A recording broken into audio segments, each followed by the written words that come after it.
Oh, you got a big issue. Good morning, everyone. I'll just Takati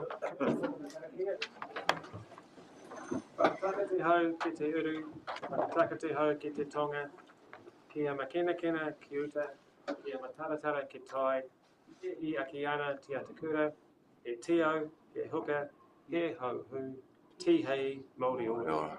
Cease the winds from the west, cease the winds from the south, let the breeze blow over the land, let the breeze blow over the ocean, let the red-tipped dawn come down with a sharpened ear, a touch of frost, a promise of a glorious day. Welcome everyone, we've got a good contingent sitting out in the gallery over there. Just a bit of health and safety for those that don't know, the toilets are just out that door there on your right. Should we need to evacuate for any reason, don't use the lifts, just go down the stairs and the assembly point to the Bay Street car park. And if we could just have our phones on silent mode, please. And just a reminder that these proceedings are being recorded for the purpose of live video, both live streaming and downloading, and by remaining in this meeting, you're consenting to being filmed for viewing by the public. So Councillor Wise is right. So we've got a pretty full agenda today, and it's going to be a good session. So we've got an apology from Councillor Fraser, who is joining us via Zoom for a start, and then having to... So he'll be an early departure? Yeah, early departure. No further apologies, it looks like everyone else is here. I'll move Councillor Fraser's apology. Do I have a seconder? Thank you, Councillor Raddencourt. All in favour? Yeah. It's carried. Are there any leaves of absence? Councillor Greenie? Yeah, I'll be 3:30.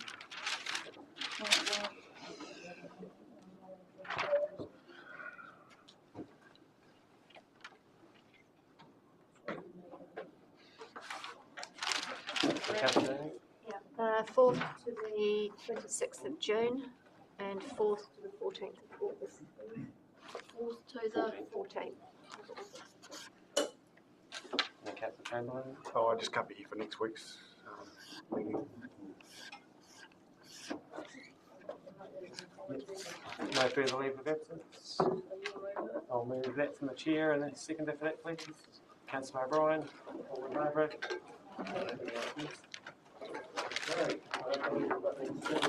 Items for today. So I've just got the minutes from the last meeting at page 6 of your agenda from the 19th of April. There's a change to them, which is on the screen. So just with the amendment of the leave of absence being switched around, is there someone in a position to move those minutes? Councillor Bakrai, seconder Councillor Freeman. All in favour? Anyone against? It's carried. Thank you. Right. So we've got public participation, but just prior to that, I believe the Chief Executive would address the room. Look, thank you. If I might, and I know there's a number of people here today to talk about bridges.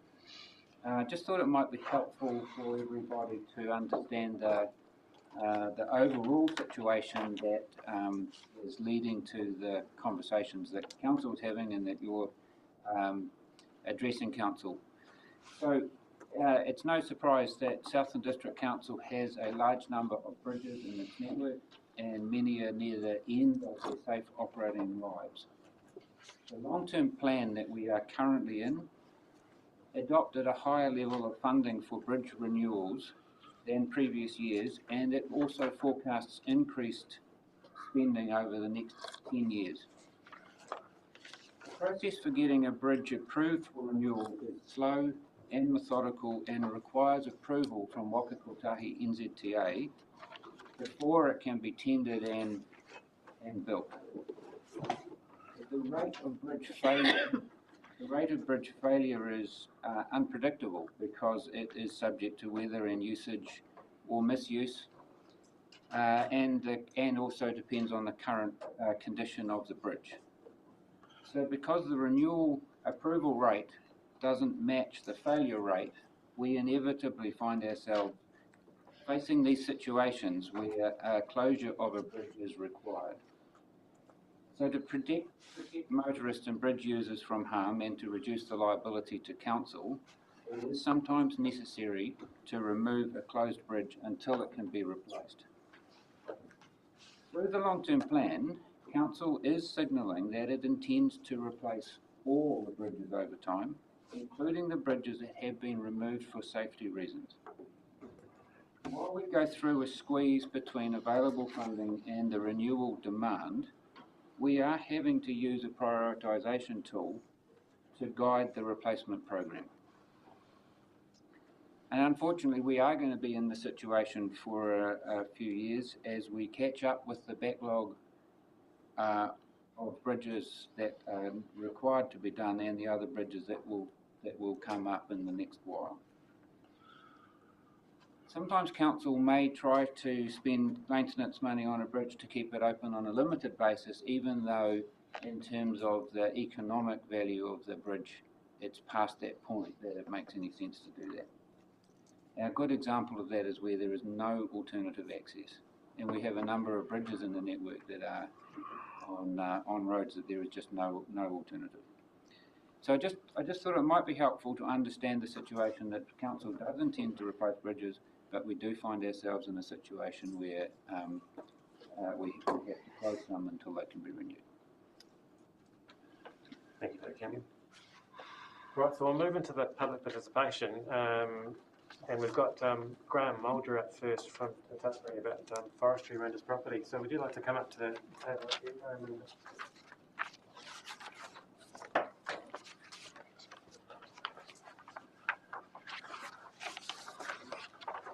and everyone's got a copy of the letter that Graham has sent out.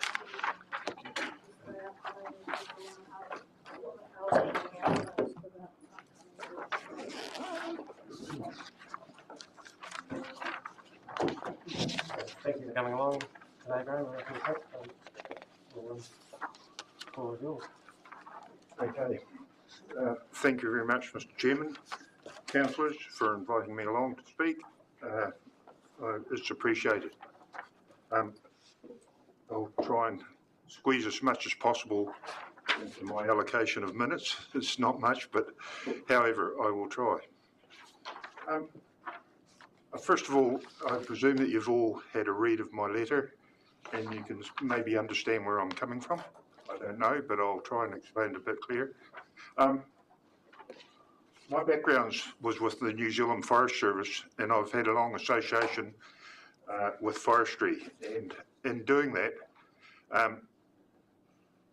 in the days of the New Zealand Forest Service, we planted forests around Southland from the controlling office in Tuatapere, and we planted forests like Jericho, Waikoa, Roellen, Motu, Longwood, the forests at Mid-Dome, those sort of places. And I want to bring your attention to the fact that when we purchased those lands from farmers, we were purchasing land that was of not very useful to the farmers, and it was more suitable for forestry. But at the same time, those forests were in areas where they backed up onto mountains or indigenous forests, and they didn't really affect anyone. My submission relates to coming forward from that to the current situation where, with the introduction of carbon and a number of other reasons, somewhere along the line, and I don't know when, but Council made forestry a permitted activity in my region, the Paika area, just out of Tuatapere. And as a result of that, we see a number of highly productive farms that were sheep and cattle and beef and some deer being sold off because of market values, and people obviously taking into consideration that they can get more by selling their land to forestry companies than they can if they were to sell to a neighbour or some other farmer. And what's happened is that we've had these forests established, and the earliest of them is approximately 2-year-old, which surrounds my property. As it's a permitted activity, we as farmers were not allowed under the district plan, as I understand it, to have any input into that major change of land use.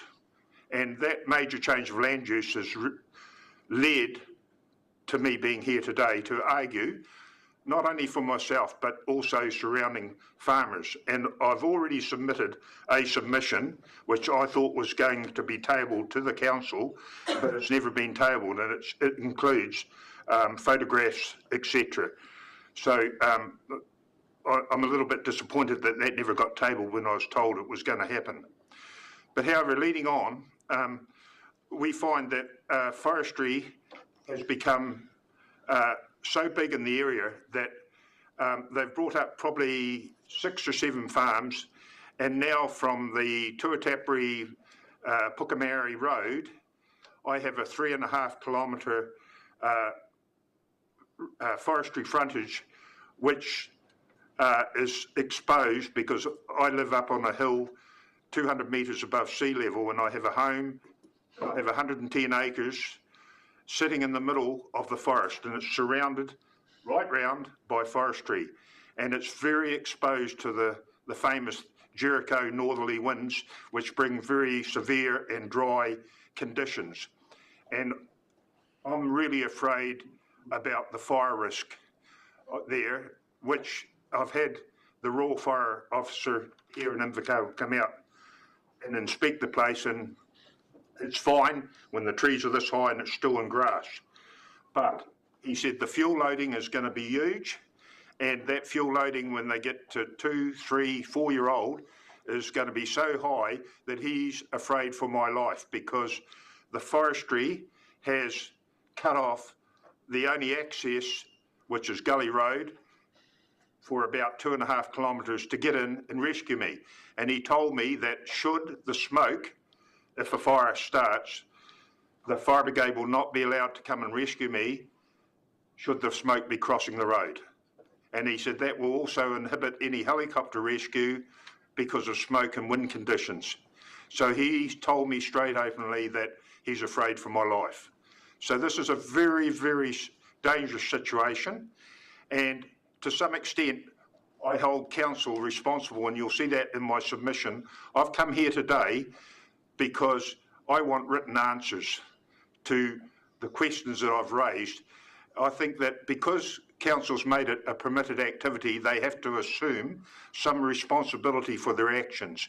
And the biggest one is fire, that I think here, but also there's a policeman role to be had here, not a district planner, but a policeman role as an quality control officer, come ranger or whatever that council needs to appoint to control the activities of the forestry companies. Because at the moment, I've got a prime example where in my place, there's already been a minor fire, a motorbike went on fire, and they had to call the fire brigade to put it out. It never went anywhere, thank Christ for that.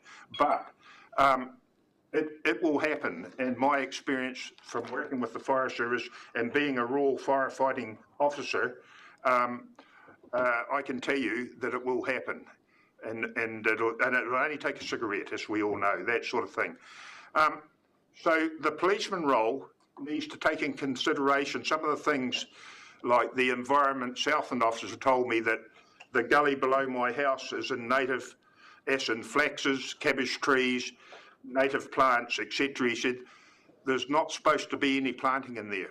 Well, if you come out, and I try to encourage councillors to come out, but no one seems to want to come, it's planted. Now, these trees grow to 35 metres high, they will cause shading, and they will kill those native plants.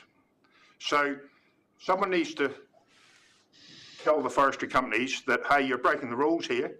And so I'm saying that you need an enforcement officer. Now, I've been told by councillors, and I won't mention names, that we have no money for implementing it. But in fact, I've discovered the rules that are put in the afforestation laws by MPI and the government, who send it all down to councils to administer. There is in fact funding there for a quality control type officer. So I bring that to your attention.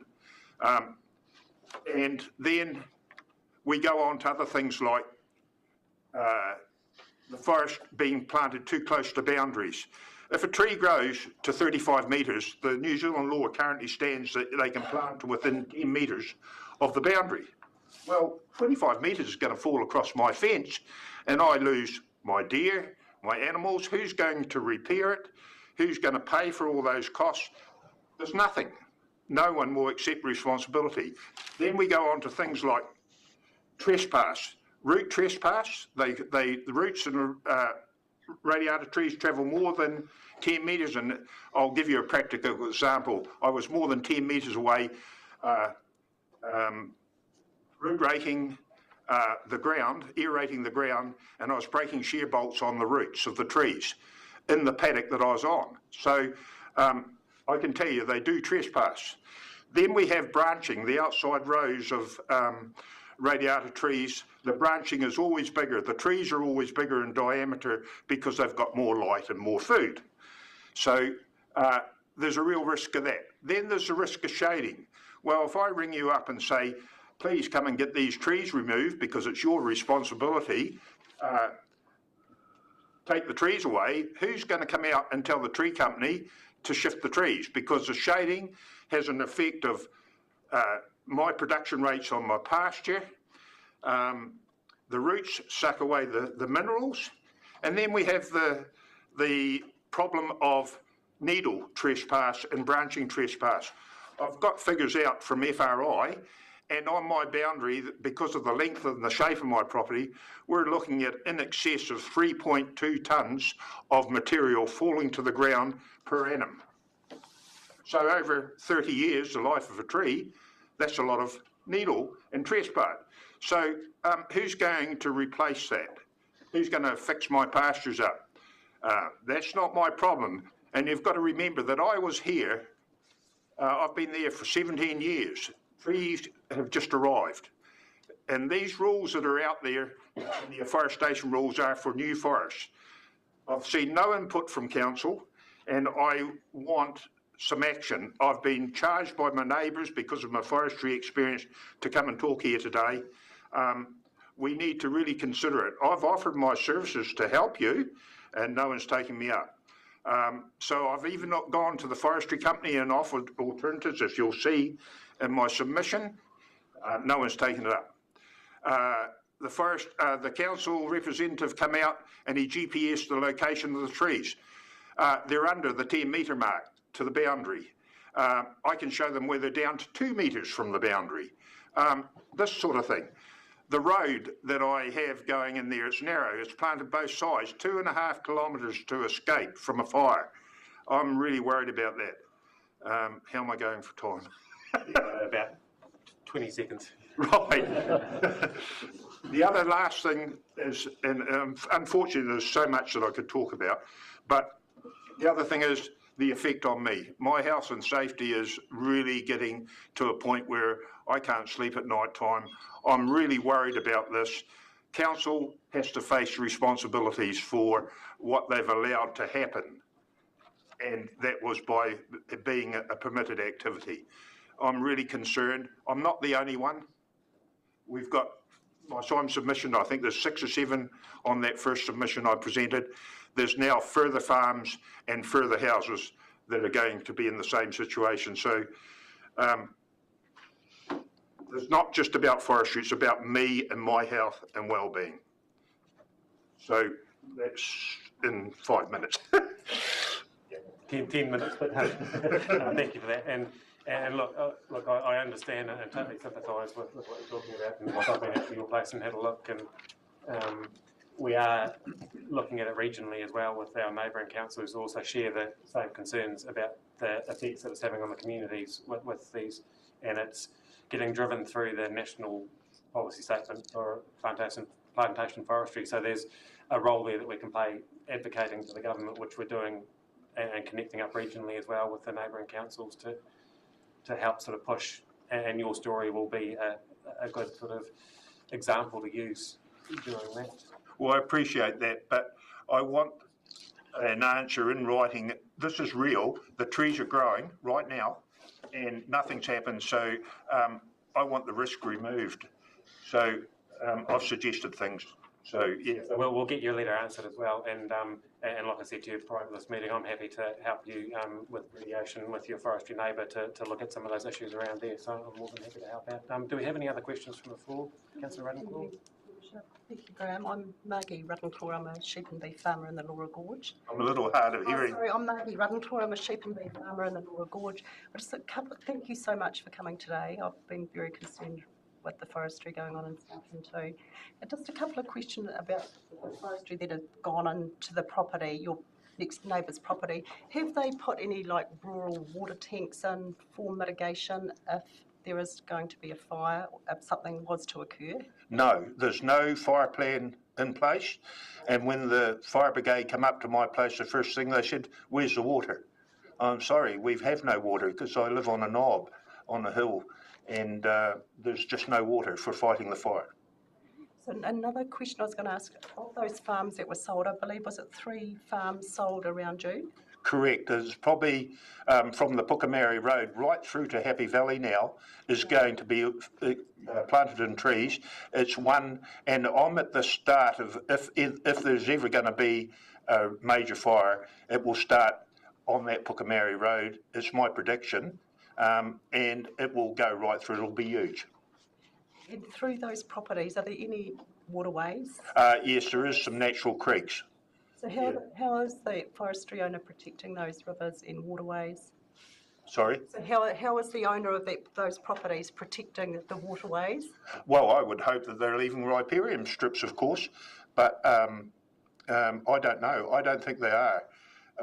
It's another thing to be looked at. I mean, if there's none, the previous example of what's happened in the North Island with Cyclone Gabriel, well, I think that we can, as a council or putting rules in place, we can do things like extending the riparian strips to at least 10, 15 rows of trees either side so that they can catch any logging or materials like that and protect the waterways. Ecosystems in there. Thank you. I really appreciate you answering those questions today. And thanks for coming today. Thank you. Councillor Chamberlain? Yeah, Grant, what do you reckon it's done to the value of your property? I believe that it's going to reduce the value of my property because I'll have difficulty in getting anyone to buy my property with the fire risk of coming in Gully Road, plus the potential on the slope, which is about 45 to 50 degrees. The risk of a fireball racing up that slope will, being a frame house home, it's made of wood, and the potential risk is there. I believe that probably as much as 50% devaluation. And no one's given consideration to that. Through no fault of your own? Through no fault of mine. All these encumbrances that have come along, and I call them encumbrances, are through no fault of mine. I was a very happy chappie living where I was living before forestry arrived. So someone has to face responsibility. I'm sorry, but it's not right. Any further questions? Councillor Duffy? I certainly appreciate what you're saying, Graham. Do you realise that the government's national policy statement on plantation forestry completely trumps any rules that we might put in place? I know that, and the government rang me up and asked me to put in a second submission to the review which closed off on the 18th of December. And so I put in the second submission to the new rules that are coming out, but none of those are in place, and we have to go by the current existing rules at this time. And also, you may not be aware, we had a compliance officer left to go to a different career, and it's nothing to do with money. We just haven't been able to replace that since. You understand that? Well, I can understand that, but we need to address the situation because it's not about money for me, it's about my life.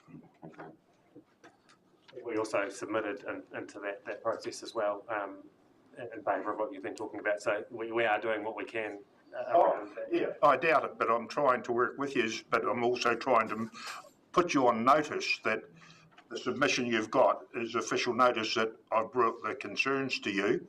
And if we use the Queenstown example, which has been recently done, the council was fined in Queenstown because they were put on notice as well, but they were fined because of the lack of, what do we call it, Excuse me a moment. They were put on notice because they were told to patrol the health of the trees, and the trees were hollow and they fell over. Probably not too dislike what happened here outside the old museum, where those trees fell over just 2 years ago, was it? I stand to be corrected here, but they fell across and squashed some cars. We have to watch it. Radiata trees only live for a certain time. And I think of those ones along where the blind centre is. They're big old trees, 100-year-old or more. Well, they'll be rotten on the inside. Councillor O'Brien. Graham, well done on coming in. You've been around the traps long enough to know that, back in the days of Department of Scientific and Industrial Research, the land care groups. Yep. Probably also, there was a lot of work that was done sort of throughout the 70s, 80s and into the 90s, although in the 90s, the Commissioner for Crown Lands at the time, unfortunately, allowed a lot of people to plant forests in areas that weren't appropriate, including some hill country property. And I kind of personally feel that a lot of that work that's been done over the last 30 years has sort of been unravelling. I was in a meeting with a farmer on Friday. I had a 3-hour meeting with him in the northern Southland area and the Mosman area. Yep. And some of the issues that you've addressed are the very same issues that he's facing. So, he feels that his, and this is also a personal opinion of mine, that as a whole, not only Southland, but this country is sort of at the scourge of huge amounts of forestry, Yes. which is eventually going to affect our water quality and quantity issues. It's going to shut down our communities. It's going to place a huge amount of stress and liability on our roads, Yes. roading infrastructure.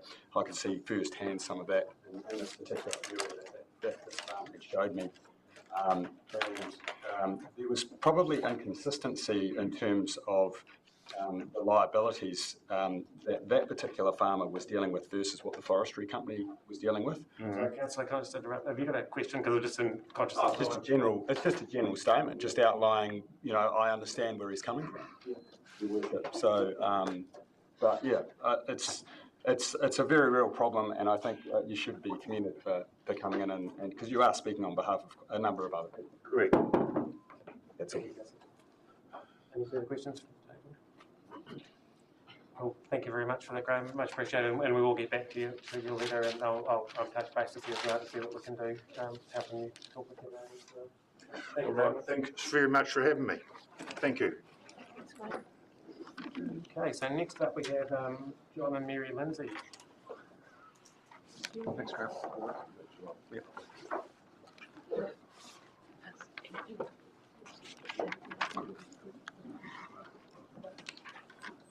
Good to see you again, thank you. Yeah, I don't really want to be back here. Yeah, it's pretty gutting actually to come back because I thought that last time I'd come here and point out to everyone that what has been suggested is going to cut our businesses in half and you would automatically be as horrified as we are, but it hasn't obviously changed the recommendation at all. So this time I'm not on my own, I've come with my army, which is really good.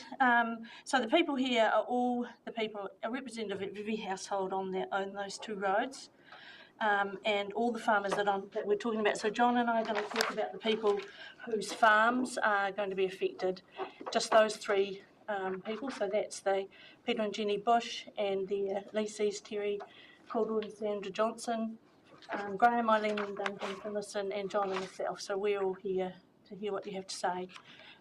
Thank you to the Chief Executive for your words about the fact that the bridge might be replaced at some stage in the long term, but that's not going to help us with our businesses. The sheep aren't going to hold their breath while we decide what we're going to do. For us, this is an urgent and immediate need.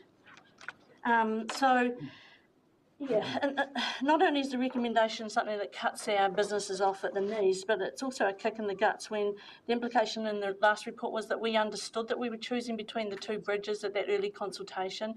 As I said in the first letter and in our submission from everyone, that's not the case.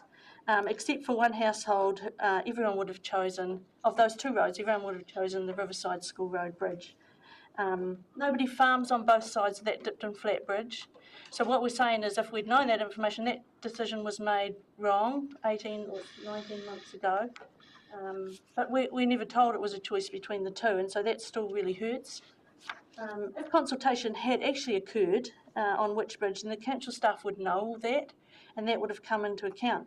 Point 14 in today's report says that substitutions cannot easily occur when new information comes to hand, but what I'm saying is if anyone had asked, it wouldn't be new information. If that consultation had been carried out, you would all know what decisions, what the information was. Management would know what the information was. In the recommendation D in their latest report to you, again it says that the requirements of the Act have met, but I just don't understand that. The regulations and your own policy clearly mandates consultation and a fair assessment of options. So I don't know how they can say that because I don't think it's true. Consultation has not been carried out. Regarding consultation, I think legally you have to consult, morally you have to consult. And it's time consuming, but it helps you make better decisions. And the better decision would have been Riverside School Road first. But obviously it wasn't made because no one actually ever asked that question. How can you know what's significant and what the priorities are if you don't consult? This report again lumps Channel Road Bridge and our bridge in together. I think the future should be determined separately based on their merit. And it talks about inconvenience as if that might apply here, but what you're suggesting is not inconvenient. It's actually something that damages our businesses significantly. And not only what we do from now on, but all that infrastructure that John's going to talk about that we put into place already has been damaged. So it's the money we've already spent and what it's going to cost us if you remove it.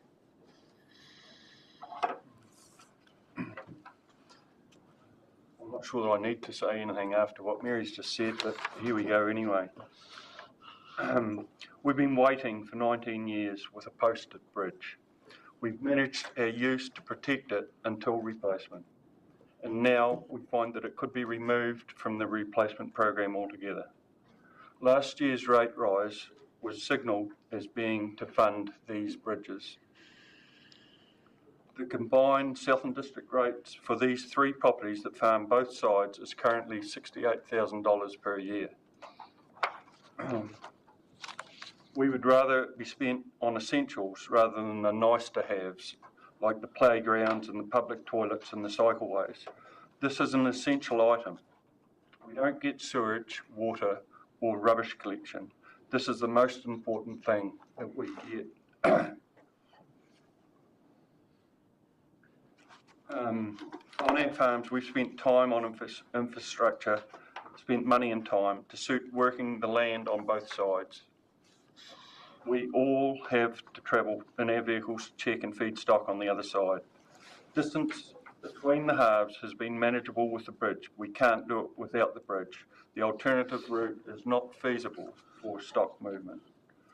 Bushers have owned both sides of the bridge for 45 years. They move stock between halves for feed and go to yards for animal health treatments. Finlaysons have farmed both halves for 31 years, and they recently built a new wool shed based on the most practical site to service both their properties. It now sits at one end. We have owned both halves for 40 years. There is no power to the hill half of our farm, so we can't have a shearing shed there. Environment regulations now limit where we can grow supplementary feed and forage crops. So supplements all have to be made on the flat and carted and fed on the hill. Animals have to be fed daily.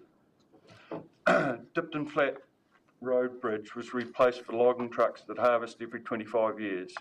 We use our bridge every day, every year.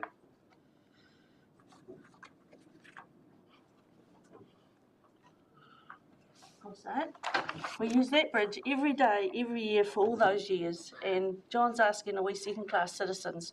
Because we're not forestry, we're not dairy. So sheep and beef, do we not get the same value?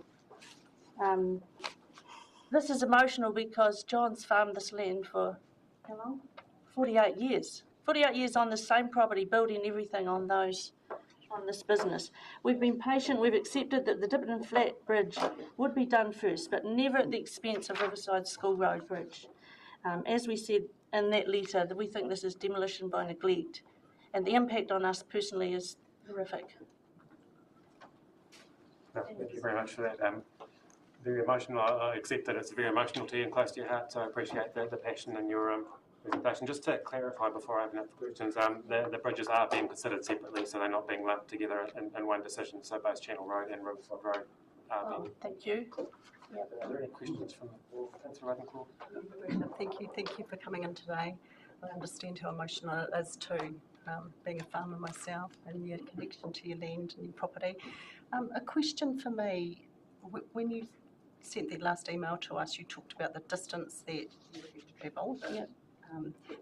Have you actually worked out the cost? I worked out the cost of John travelling that road every day. No, we haven't done the costs. It's pretty hard to do, and there hasn't been a lot of time. I think probably knowing what's the distance and thinking that it's stock, you would know that. That some costs are prohibitive, like as I said, the trucking, you can't do that. They'd have to be driven. You can't drive stock 19k. And the other thing is, that's 19k between boundaries. You've got to move all the stock to that point, hold them there for the night before, shift them. It's impossible to quantify, I think, in a dollar figure. It could be done, but it would take a long time. I calculated your time, John, the IRD rate for 1 year, and at $23,000 without your time, and that was your kilometres. So it would be a significant cost to your business and the other farming. So what I'm saying is that new costs coming up, what we would be asked to do, and also the cost, the money we've invested that would be lost, that we've already done to set the cost, opportunity cost, yeah. Councillor Chamberlain? Yeah. Has any of the staff been out to talk to you in the last couple since our last meeting to discuss the options for the bridge? No, management, no. Because I'm just right here in the minutes on page 8, it says, during discussion on the report, it became apparent that further consultation with affected parties was required before council could make a decision. So No, that hasn't been done. that obviously hasn't happened. The first consultation hasn't Not happened. with us, dear. Maybe they have with other community members, but I think they would have said. Questions. Sorry. It was stated in the last meeting that council staff should make contact with affected parties before council could make a decision. So has anybody been out to talk to you about the bridge? No, Rob's come out to talk to us. I think you must be talking to a wrong person anyway, because we never ever. So that basically hasn't happened. So No. Councillor Duffy? Just regarding, if the bridge was able to be kept open for stock movements, you mentioned about growing feed on the flat to take to the hill. Is there heavy tractors and silage and that gets carted over it? there has been, yes. Is there a way to make sure that the loading of that isn't detrimental to the bridge? We've already been doing that in some cases. Yeah, like fertiliser to the hill, for instance, is all tipped in a bin at the bottom. Yeah. And the truck is reduced size-wise. So they now, instead of charging me by the tonne, they charge me by the hour. Right. So the rate goes up. For that, yeah. So we've been doing that for 19 years. Yeah. Just the feed side of The it. feed is The often feed. a bailage on front and back of the It has tractor. been silage. So it's not The big silage. loaded wagons or anything. Well, we're aware of that bridge and looking after it.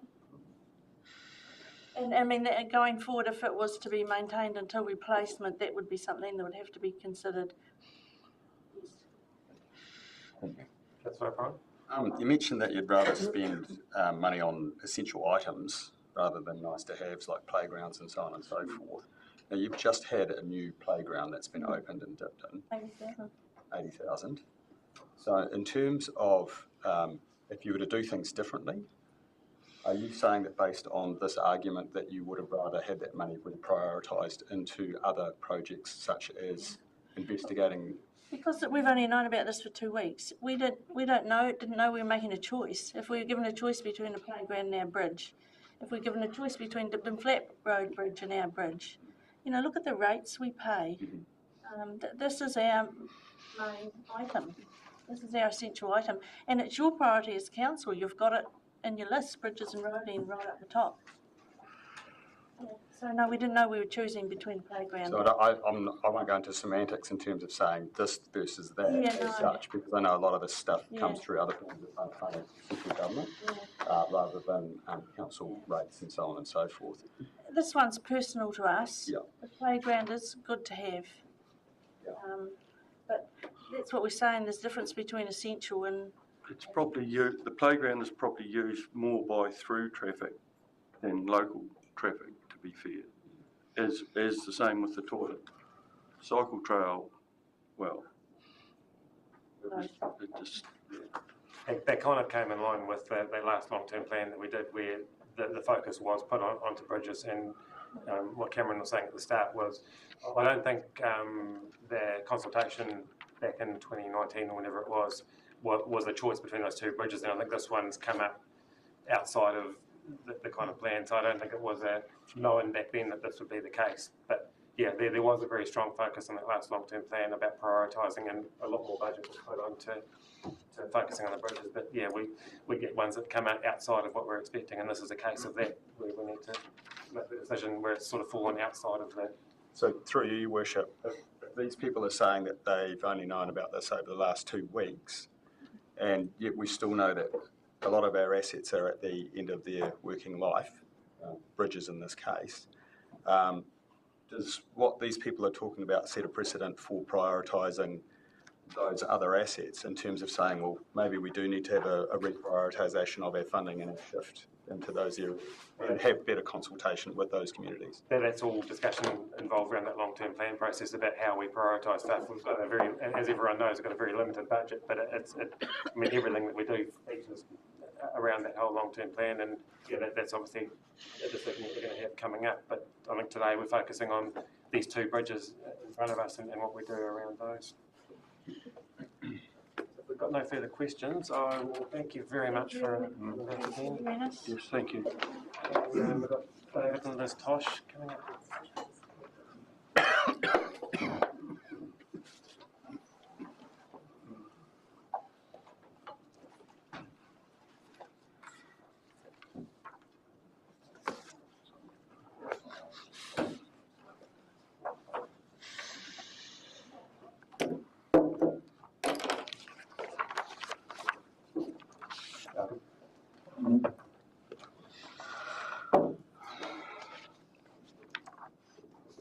Well, thank everyone for the opportunity to speak today. My name is David Tosh. I'm here with my wife Liz, and we live and farm at the end of Riverside School Road in Dipton West.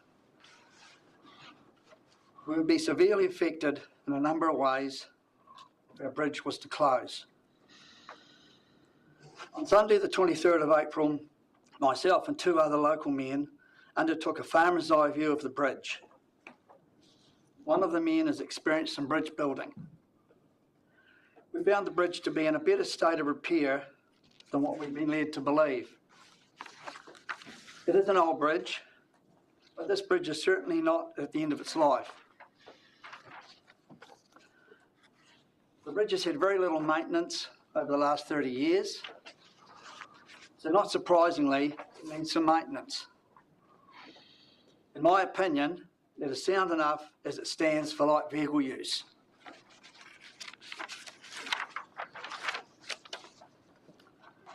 I hope you have been able to read the bridge inspection report. However, I'm going to explain as I go along, responding to the points. This is how I see it.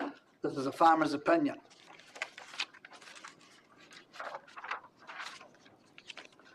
Point 1 in the report says, the bulk deck is in poor condition at each approach, delaminating and worn, loss of cross-section, individual planks breaking. Photo 3 is provided on the report. In front of you. We've looked at each end of the approach and we've seen that at the west end, there is a short section of loose decking which needs to be replaced. However, we haven't seen any delimitation or wear at the east end. Photo 4 shows a typical individual broken plank. However, we cannot find this plank or any other broken planks on the bridge. Point 2, span 1, beam 1, 6 and 7 in poor condition, deteriorating with section losses. There are 7 beams under the bridge taking the load. Photos 5, 6 and 7 are provided on the report and appear to show only one particular beam. 2 of the beams have only superficial damage, not affecting the load-bearing capacity of the bridge. They seem to me to have superficial staining, possibly caused by weather or age. There are brown markings which look like rot in the wood, but I've checked them with a screwdriver and found them to be absolutely solid. And I think these stains are the grain of the wood and weathering. The beam in the photos is on the end. It has a split on the side and this will need to be strengthened. In my opinion, this would be simple to replace or repair because it's on the outside edge. Point 3, the bracing. Bracing connections compromised. Please refer to photo 8.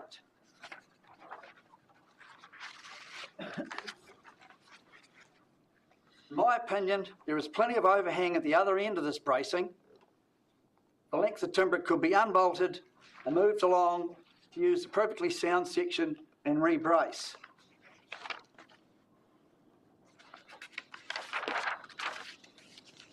Point 4, Pier 1 has a severe split which is evident at low river flow. The pile is a sawn square pile and the pile extends across the corner of the pile, severely affecting the load carrying capacity of the pile. The report says that this is a new pile defect. I do not believe it's a new pile defect. I think this split has been there for years. My thought is, one way to repair this would be a new pile to be driven in next to it. The bearer hangs out enough for the new pile to go under it. Photos 9 and 10. They show a split in Pier 1, which is short in length. Although it does go right through the width of the pile, this pile is not rotten, simply old. It could be going through a natural ageing process. Moving on to other considerations.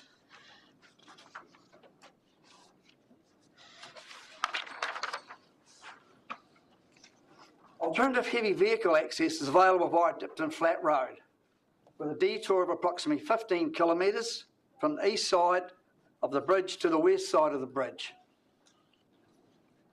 Dipton Flat Road, the alternative road, is definitely not true to its name.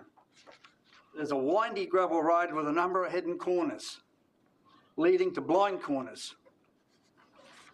Over time, there have been a couple of major traffic accidents and a large number of near misses. Most people we know avoid using this road if possible.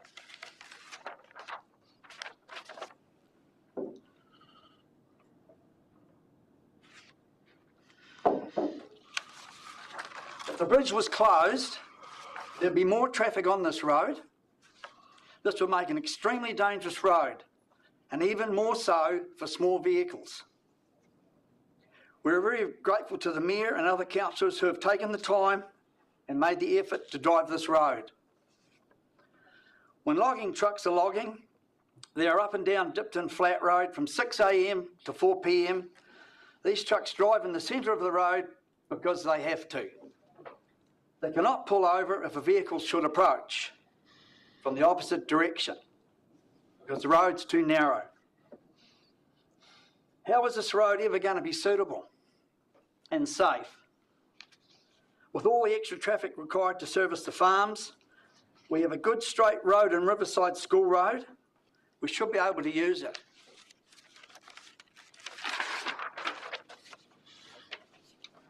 "15% of the volunteer fire brigade live on the west side of the bridge. Using the alternative route, this will treble their time in responding to an emergency. In the same way, if emergency services were required at these West End farms, they would take at least an extra 25 minutes to attend a call out. putting these families at an unnecessary risk. We have many friends and family who visit us at least weekly, and this would add greatly to their travel time. And there are many other regular visitors and friends who would be affected. The alternative route, Dipton Flat Road, is a very difficult road to drive on when logging trucks and other trucks which service the local farms are using this road. It becomes extremely dangerous. Not every person will have the ability to safely drive this road, so this may impact our social life.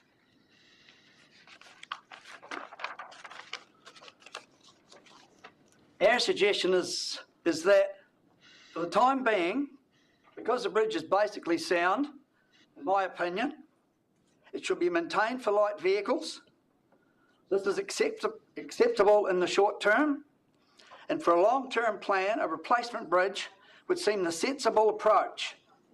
A one-off cost and very little maintenance requirements.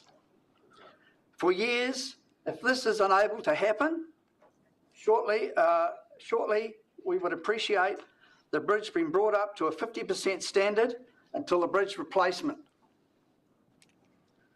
Riverside School Road is a good straight road with plenty of room for two vehicles to pass each other with good, clear visibility from one end to the other.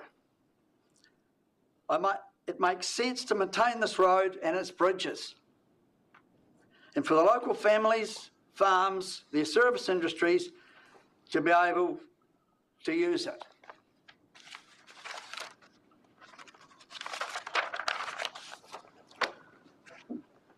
Thank you. Thank you. Do we have any questions from the floor for David? Councillor Chambers? Sorry, do you think that the inspector who came and looked at the bridge gave it as thorough going over as what you did? So I see you had the fronting loader in there and you're up in amongst the beams and stuff like that.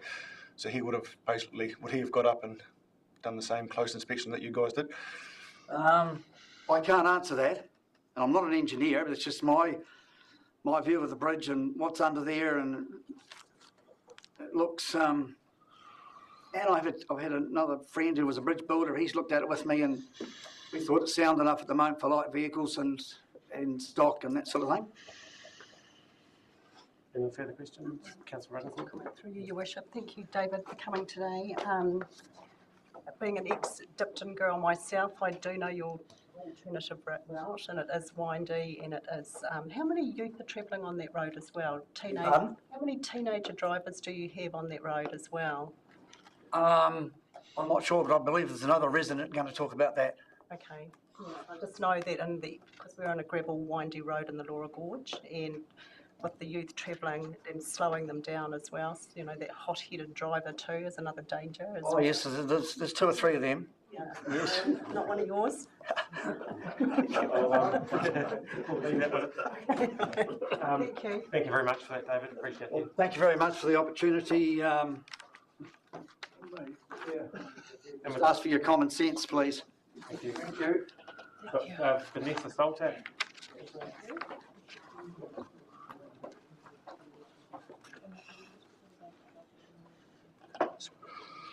Thank you, Vanessa. Welcome. Having me to come and speak. My notes. So I'm Vanessa Salter, and I, my husband John, and a family with 6 children still at home, live on Dipton Flat Road near the corner of Riverside School Road. We've been there for 6 years, and in the past 2 have opened up a retail nursery. It's called Taringatura Plant Nursery, and we specialise in natives extending into exotics. Customers travel to us frequently and would be deterred if made to use Dipton Flat Road. We deliver plants south and wide, including Queenstown, Tiana and Gore, and travel out most days. It would add on at least 20 minutes of travel going via Dipton Flat Road to some of these destinations. In our family, we have an adult son who travels out to work frequently, and I have a daughter learning to drive, with more upcoming teenagers who will be learning in the next while. Dipton Flat Road is dangerous, and on the few times that we've driven it, we've had 3 tyres blow out. My adult daughter 2 years ago broke her arm after hitting thick rough gravel on her motorbike. And it's fortunate that she didn't have more serious injuries. We have a special needs daughter who has carers that travel out to her, and they would be reluctant to use this road. We've had to take her to Gore Hospital, most recently 3 weeks ago, after she bumped her head during a seizure, and she has multiple seizures and has done through her life-threatening ones. And we also have ambulances that have had to come out at different times to see to her, and that would severely delay their response time having to travel the alternative route. It will be stressful for us, also having to drive out to some of these locations for her health needs. So it is of great importance to us that the bridge remains open on Riverside School Road. And that's basically all I've got to say. Thank you. Followed on from that last question. Thank you very much for that. Are there any questions from the floor? Sorry, it's really, the last speaker referred to 2 accidents and near misses that have happened on that flat road. Do you know if they get reported? I'm not aware of that, no. Do you realise there'd be value in reporting them? Right. Yes, that would be. Any further questions? Not a reflection on your presentation. I think it's just because you're the last in the queue that all the questions have already been asked. But yeah, thank you once again for coming. I really appreciate it. Okay, so that concludes the public participation. Thanks once again to everyone for travelling out here and taking the time to present to us. So next item on our agenda, well, the first item on our agenda is the Channel Road and Riverside School Road bridge options. I just want to double check the Councillor Fraser is still there. Yep. Yes, I'm here. Thanks, Darren.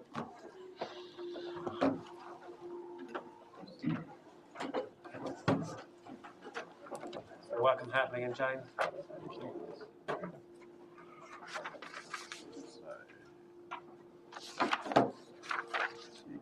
So this is page 601 of your agenda if you're trying to find it in the agenda that we've got.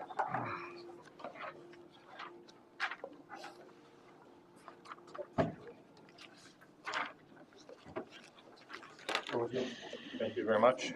Good morning, everybody. So this report follows on from the report that was left on the table at the meeting on the 19th of April regarding the bridges. The report seeks to provide additional information to Council on both those bridges and the inventory as a whole and the scale of the problem or the challenge that we face really with these bridges. Overall, I do take the report as being read by Council, but there are a few points I'd like to highlight. The report firstly is raised the point around the significance and engagement policy, and that the policy does recognise the roading network, including bridges in its entirety, and the impact that has on the whole of Southland. As already mentioned today, bridges are a key topic of consultation during the build-up to the current long-term plan. And there was, as mentioned earlier, an increase in funding towards bridge renewals, as we heard. And no doubt our bridges and roads as such will still continue to be a major consultation topic with the next long-term plan. But despite all of that, there's still challenges around how we manage our replacement programs and within the available budget. And we need processes around how we can make those decisions. One thing I would like to note, and it was also touched on briefly by the Chief Executive, is around the replacement program, and that with the long-term plan consultation, it was a decision to look at replacing all those bridges eventually that we have on the overall program. One thing I would also like to take the opportunity just around the bridge matrix and how we use it, I suppose, as a prioritisation tool, just clarify a few points. First is that around the group, the road hierarchy that we use and the traffic volumes, we both consider light vehicles and heavy vehicles that use those roads, recognising they do have a different impact on the road and that in fact impacts on what classification is assigned to that road. We do have an ongoing bridge counting program that we, on a weekly basis, collect traffic counting data, and we use that to update knowledge of the network and where there might be changes around the network. And again, that can impact on where the hierarchy, basically, or what hierarchy is assigned to those bridges. The other impact is, or consideration is around whether there are detour lengths available, if there are any detours in fact, and we do know that, again, as sort of touched on, that some bridges, there are no alternative legal access for people, so the impact that may create, or the suitability of detours, particularly if there's extremely long detours.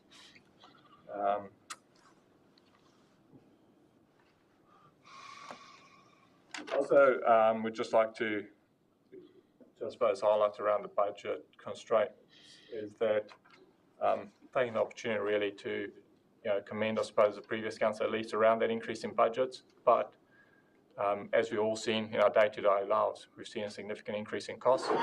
We're not immune to that. And this is provided in the report is just, I suppose, a bit further context around what those implications and pressures, I suppose, that creates on our budgets as a whole. And to put a bit of perspective around that, and based on our current long-term plan, we're already seeing a shortfall or impact on the program of those cost increases of nearly $7 million. And when we look at our roading program as a whole, based on this current long-term plan, we're looking at $56 million shortfall potentially, because of cost increases, despite trying to increase funding and try and get ahead of the curve. That $56 million is based on our current budget for this year's budget, and it's nearly 1.5 times the size of our current budget that we have. So hopefully that just provides a bit of perspective. Ultimately, we do recognise that neither council nor staff want to close or bridges or restrict bridges that people can't use them for everyday activity. But we only have the budget available that we have and the knowledge at the time. I suppose part of the way to reckon, or we do go around inspecting these bridges to try and manage that risk and put postings in place to try and keep these bridges open as long as we can to minimise the impact of that. But as alluded to also earlier, that these bridges are out in the network. They get exposed to wind, rain, sun, all different types of activities, and therefore they do deteriorate over time. And unfortunately, with the scale of the problem, it is inevitable that from time to time we will come across these scenarios where we are looking at a position that we don't have the bridges on our immediate program, and need to make decisions around that.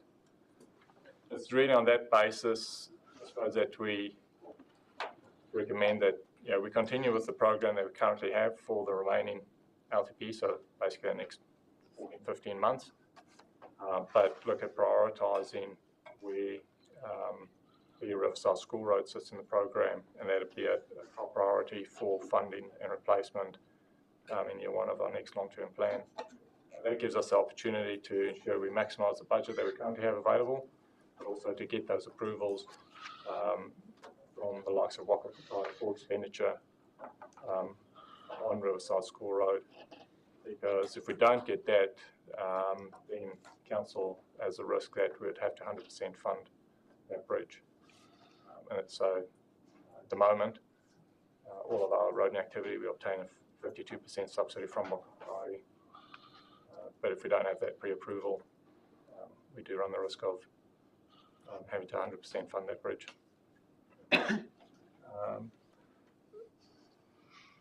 I'll probably leave it at that and take any questions and discussion.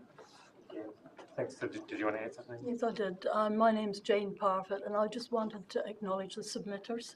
Thank you for coming. I'd like to acknowledge we understand the emotion behind it. I was brought up on a farm, so I do have some idea of what you're feeling. My role is ultimately to get the right advice up in front of councillors. I'm not an engineer either, so we have to rely on the engineers. Councillors have a very difficult decision to come to grips with. To your point, Councillor Chamberlain, no, we didn't make it out in the 5 days that we had to write this report. We concentrated on seeing what we could do to get some more time and to get more information in front of you. So that's all I just wanted to add, and I know Hartley and the team will be open to answering any questions.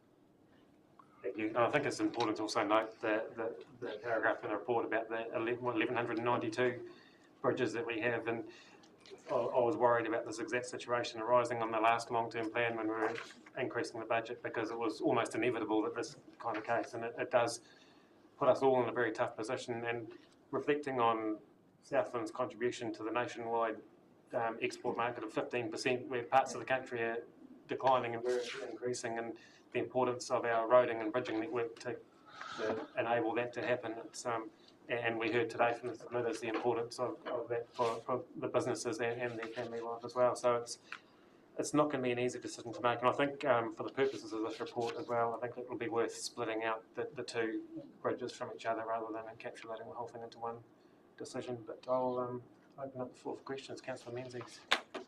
Thank you, Your Worship. Just at this stage, a couple of questions of clarification, and noting I agree with your recommendation about increasing the priority of this bridge for replacement, because that's really the solution long term. But my question is really around the short term, and in particular on table 1 of the report, number 3, it's got 3 options there around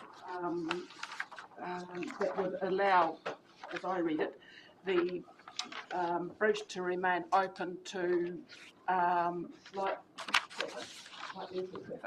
So would any one of those on its own enable that to occur, or do all 3 of those actions need to occur in order for the bridge to remain open? So just to clarify, you say point number 3? Yes, it's talking about the option is to reduce weight restriction to light vehicles only and maintain accordingly plan for future closure, strengthening or replacement, which is what is happening. So it talks about partial decking replacement, low cost pile repair encasement and bracing. And I understand there are only estimates of costs, but would any one of those enable the bridge to remain open to the light vehicles only on its own? This is through Your Worship. So effectively, the advice we've received is that work is required, and I think one of the submitters may have alluded to the 50% rating, so in the report we covered, to keep it open to 50, or get it up to a 50% rating, we need to be spending around that $100,000 mark. Well, I guess my question is, would any one of those actions, description of work in that item 3, enable it? In the WSP report. Which is 55. Sorry, I didn't realise you were. Yes, Do you have to outlined that at the beginning? Page 2, the report that was handed down. So just going to bring the report up. There's not really a lot of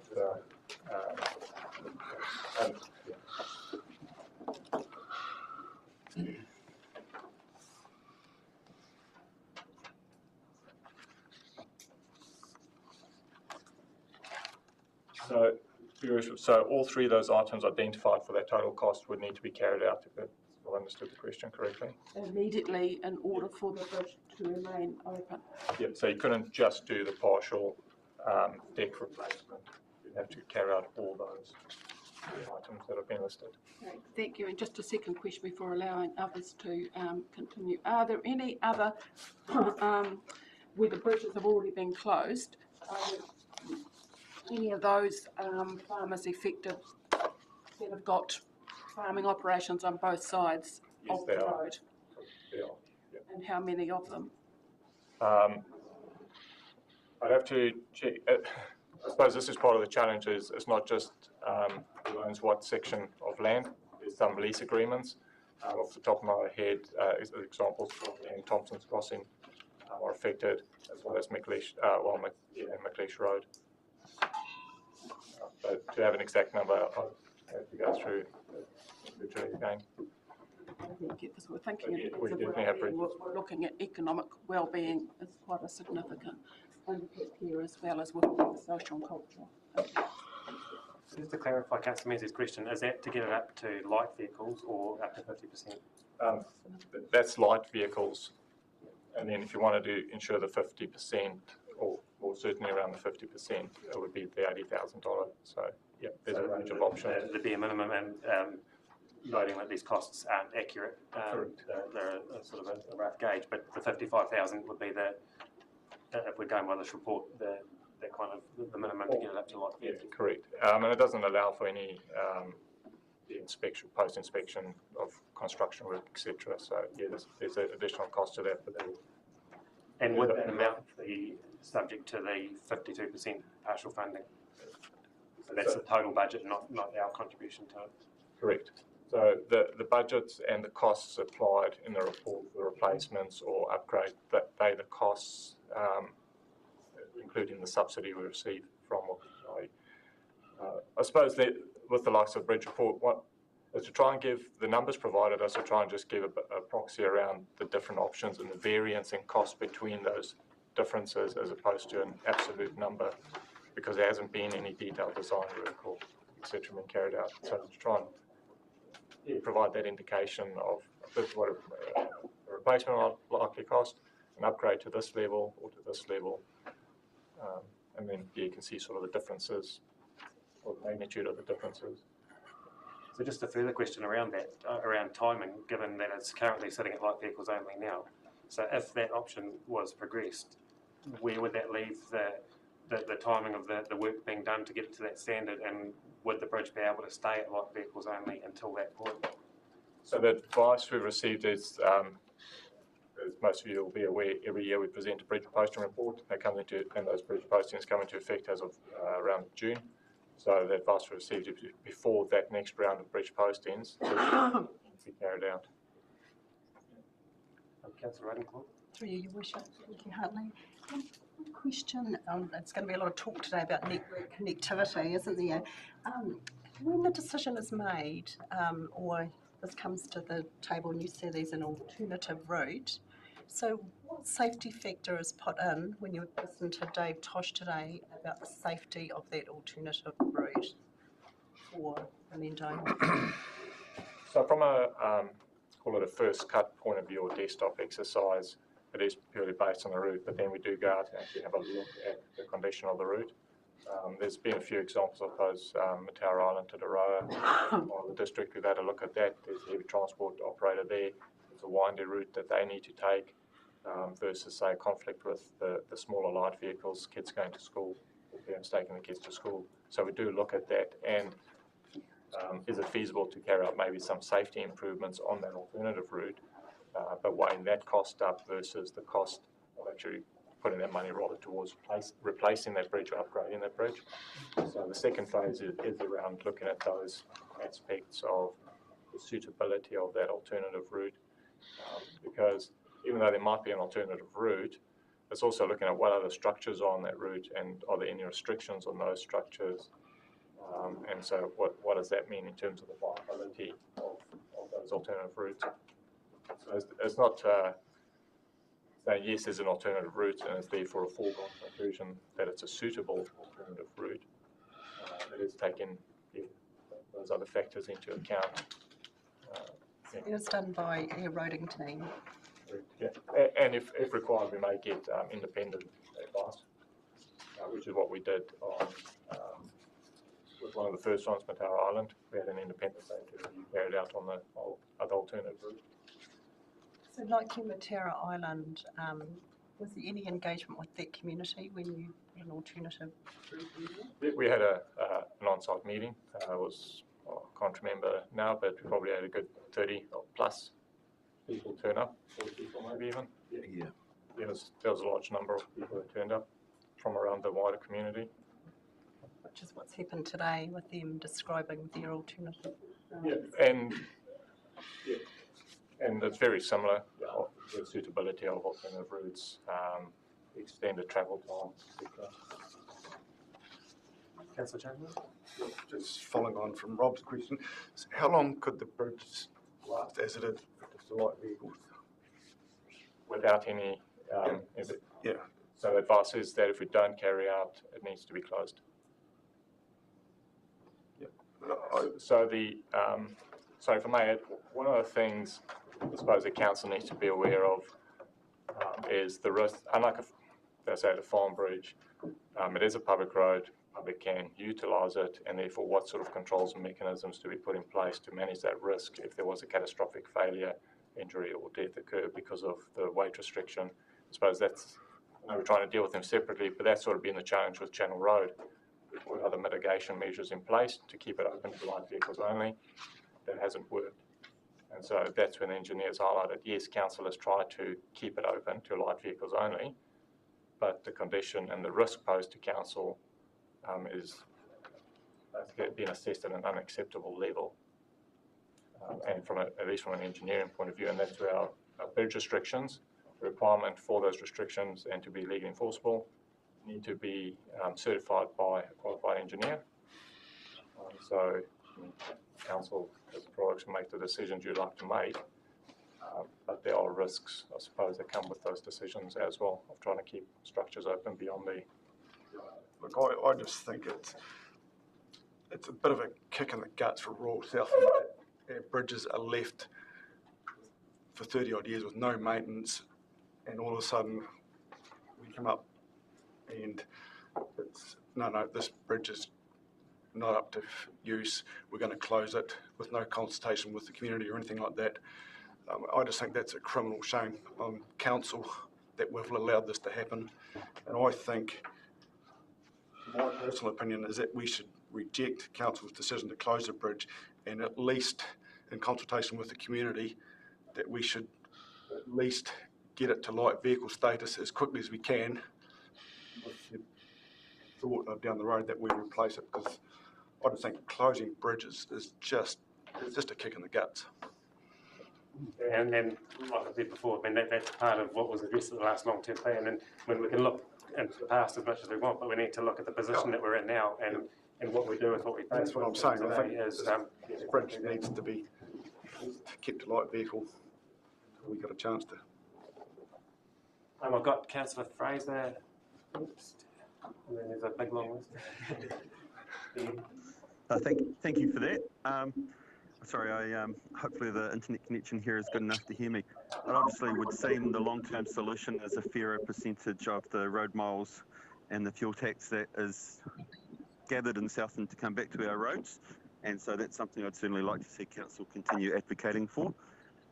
But my question really is around, if we were to spend either the 55 or the 80 on those two options, would that essentially guarantee us, or mostly guarantee us, the bridge has that up to 50% access until the time that we are looking at replacing it in the next LTP plan? Short answer, yes. Yeah. Thank you. Okay, I've got Councillor Baker-Roy next. Thank you, Worship. Partly, thank you for your report. You were talking about the fact that we, as a council, expose ourselves to, catastrophic failure, dangers and all.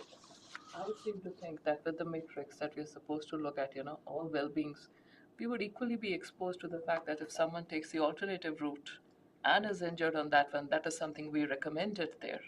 And going by what we've had David and others speak, I would not personally be comfortable there about doing that, because very simply it comes back to our recommendation if we do that we are suggesting a route which we have been told and it's now on record supposed to be dangerous.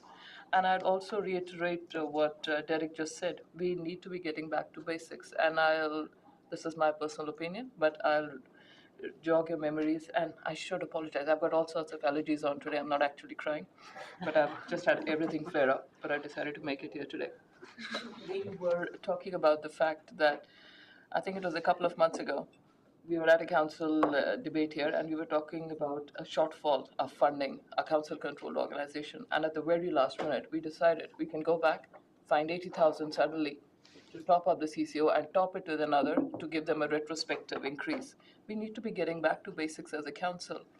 Nice to haves, and not having bases, we can sit and, wax political as long as you want about connected communities, have 2 days of workshops about equality and equity and spend tens of thousands on this. If you're not doing this right, none of that matters. We can't have connected communities if the very basics, roading infrastructure, doesn't work. I, myself, in good faith, can't go to the inauguration at Riverton of the new slide and show up there knowing that some of our ratepayers are facing this. That is very definitely a nice to have. There is absolutely no quibbling about the fact that, right, we've had 30 years of not funding this, but what can we do now? We need to find the money somehow to do it. There is really no other option. Thank you, Rob. Councillor Keys. Thank you, Worship. Hartley, you made some comment about the traffic count data. Where does that actually come from? So the traffic count is, you may have seen it not just around our district, but there's actual physical tubes that we put out across the road. And it depends on the sort of different types, but basically that picks up you can pick up things like speed, the type of vehicles based on the axle spacings. So that's where it comes from. And as sort of alluded to, we have a rotating program to try and get around the district. Generally around every 3 or so years we manage to get around the district as a whole. And then we take that based, and then we compare that also to what the existing traffic count information is that we have for that road. So what that then gives us is if there's any anomalies that are occurring, because there might have been, maybe a good example is silage for that week, and that happened to coincide with the week that the count is out, so it may give an artificially high reading for that week. That's not necessarily representative of the 365-day usage. So that's why we look back at some of the other data. Because we do have some events across the district that can affect that data. Big Dig out at the Captains is another one where we've seen a massive spike in what's happened, and then you start digging into the data to understand it a bit more. From me, Worship, a few questions around the process of the approval, even to the point of actually then being able to put it out to for contract. What is that in time? Because my feeling is, or my understanding is, that we've actually lost 12 months in the process of coming into the new long-term plan, and then the slowness of the process. They've agreed how much money we get, but then we have to go into this other detail. So my question is really around A, that process and how long it takes, and B, if we were to swap out a bridge that we already have approval for this one, what is the impact on that, and can we just slot that one in next year? So quite a few. In terms of the funding, you did right. We've been allocated funding, but to release that funding, we need that additional approval. The first time, it's going off recollection, the first time around, it is a new process that was introduced as part of this long-term plan. Previously, we got allocated the funding and we could basically spend it, where this is an additional process now introduced. And the first time around, it probably took us 3 to 4 months to get it, which was fine. And so on the same basis, we would have been around this time last year that we put in those applications to release it. But yeah, you're correct. It took about 10, 11 months before we got that approval. So we basically lost a year. So while playing catch up in terms of trying to deliver our program for the remaining LTP funding period. So between now and effectively June 2024. So I can only go on what we've experienced. I mean, there's some learnings on both sides, our side and Wakatai, around expectations, because it has been a new process for them also that they've introduced. So you might find it another 2 months rather than 10 or 12 months. But that's only the start of the process, because as you rightfully pointed out, then we still need to procure it, all the components, and build it. I suppose that's one of my concerns, is that if we delay our current program or swap out with what we already have approval for, we do run the risk of not being able to basically expend the money that we have had approval for. Because when June 24 comes around, 2024 comes around, we do lose that funding, and the clock basically resets from a funding point of view. So it is a hard deadline for us to spend the money we've been allocated on our infrastructure. And hence why, ideally it would be if we just swap it out and we carry on. That's not the process, and trying to balance the program as a whole and the risks of the program versus how quickly we can slot potentially Riverside School right into that program as a top priority, but recognising the other constraints we're working with.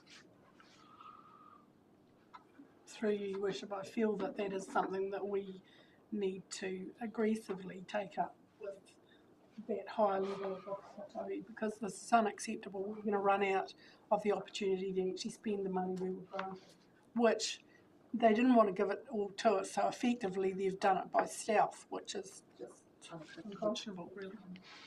So I suppose that's the other advantage, or a advantage, I suppose, around getting good direction and prioritising, say, the likes of Riverside School right now, is that we can start that process earlier and try and get that funding and get agreement that, yep, if for the next round of funding, depends on what that looks like, that, yep, it is a priority, we do have sign-off on it, and we can just get on with the job and replace the bridge.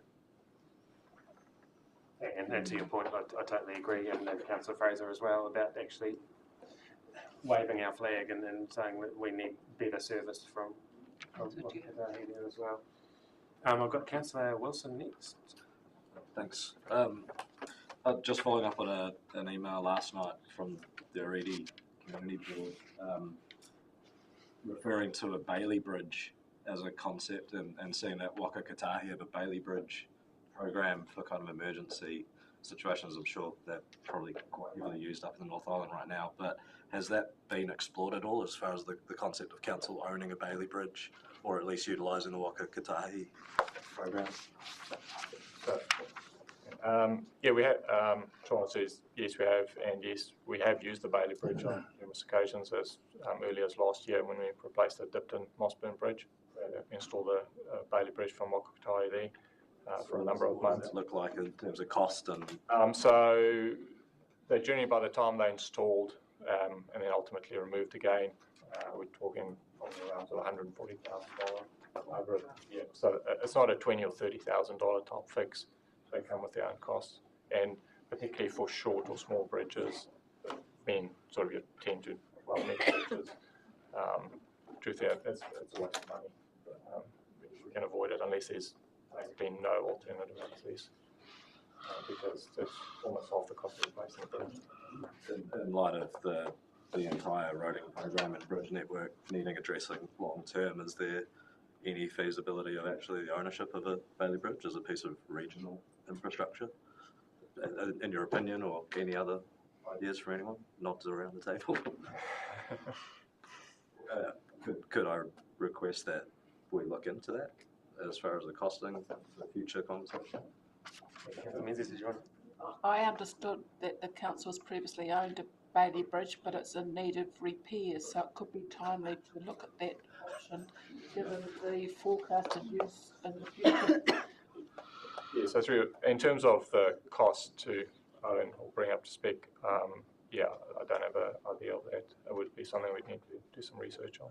Certainly like a follow-up. Yeah, I think that'd be worth exploring, given the history of the Bailey Bridge and what they're like used back in the war, and they were erected very quickly and took lots of weight. So I think it is something worth exploring. Probably not in solution to this current issue in front of us today, but in that more longer term. I just have one other question. It's a bit more outside the box, but we're talking about the exposure to council and the risk associated. So we have an engineer's report about the bridge, but then we've also heard a farmer's eye view of the bridge. What does it look like if a road stopping provision was put into place, that the community was actually just kind of given this road back to have control of themselves and take that risk?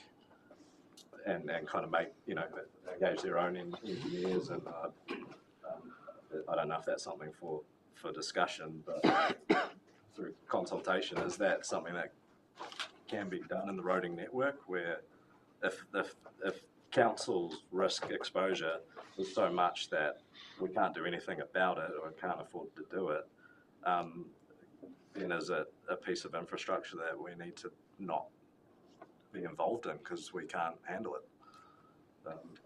And what does that look like? Because I know there is the road stopping provisions. And could the community be engaged with that, of whether they'd be open to options there? Because the farmer's eye view versus a council-led engineer's review is very different. So if you're comfortable to have a private road and use it for stock and workers, I guess when you're talking about being a public access road and having emergency services in the type, then that's, I guess, public access at that point. But as then, again, thinking outside the box, really, is that an opportunity to look into as well? Your Worship, short answer is yes, it can be done. The longer answer is where you have more than one landowner or land title affected, becomes very complex from a legal point of view, and the risk and right for objection by the public at large of disposing of that road, particularly if there may be points of interest, access to waterways or hunting, forestry, those sorts of activities. We have disposed of some roads in the past, stopped and disposed of some roads in the past, but it's a lot easier if there's only one land title involved and no other public interest. But as soon as there's more, it becomes quite a complex situation to try and dispose of that land, because from a council point of view, we need to ensure that there's legal access to all titles. So theoretically, yes. Practically and legally, it becomes quite complex. Well, I've got Councillor Byers, O'Brien, Graney and Chamberlain, and then we probably need to start looking at getting towards it. Sorry, Councillor Byers. Thanks, Your Worship. Thanks, Hartley. You're in a difficult spot there. This council, to Councillor Beauprei's point, has spent millions of dollars of questionable projects, in my opinion. And so then we get to this difficult point where we're trying to keep bridges open and roads, and you're in the hot seat. But to this Matt's point on risk, if the money is spent to keep that bridge open to light traffic or 50%, refresh my memory, were we doing that with Channel Road and then heavy traffic used it and destroyed the integrity? Was that bridge or another bridge? And in that case, are there some other mitigating things that we can put in place to ensure the integrity of that bridge, protect it from heavy traffic? So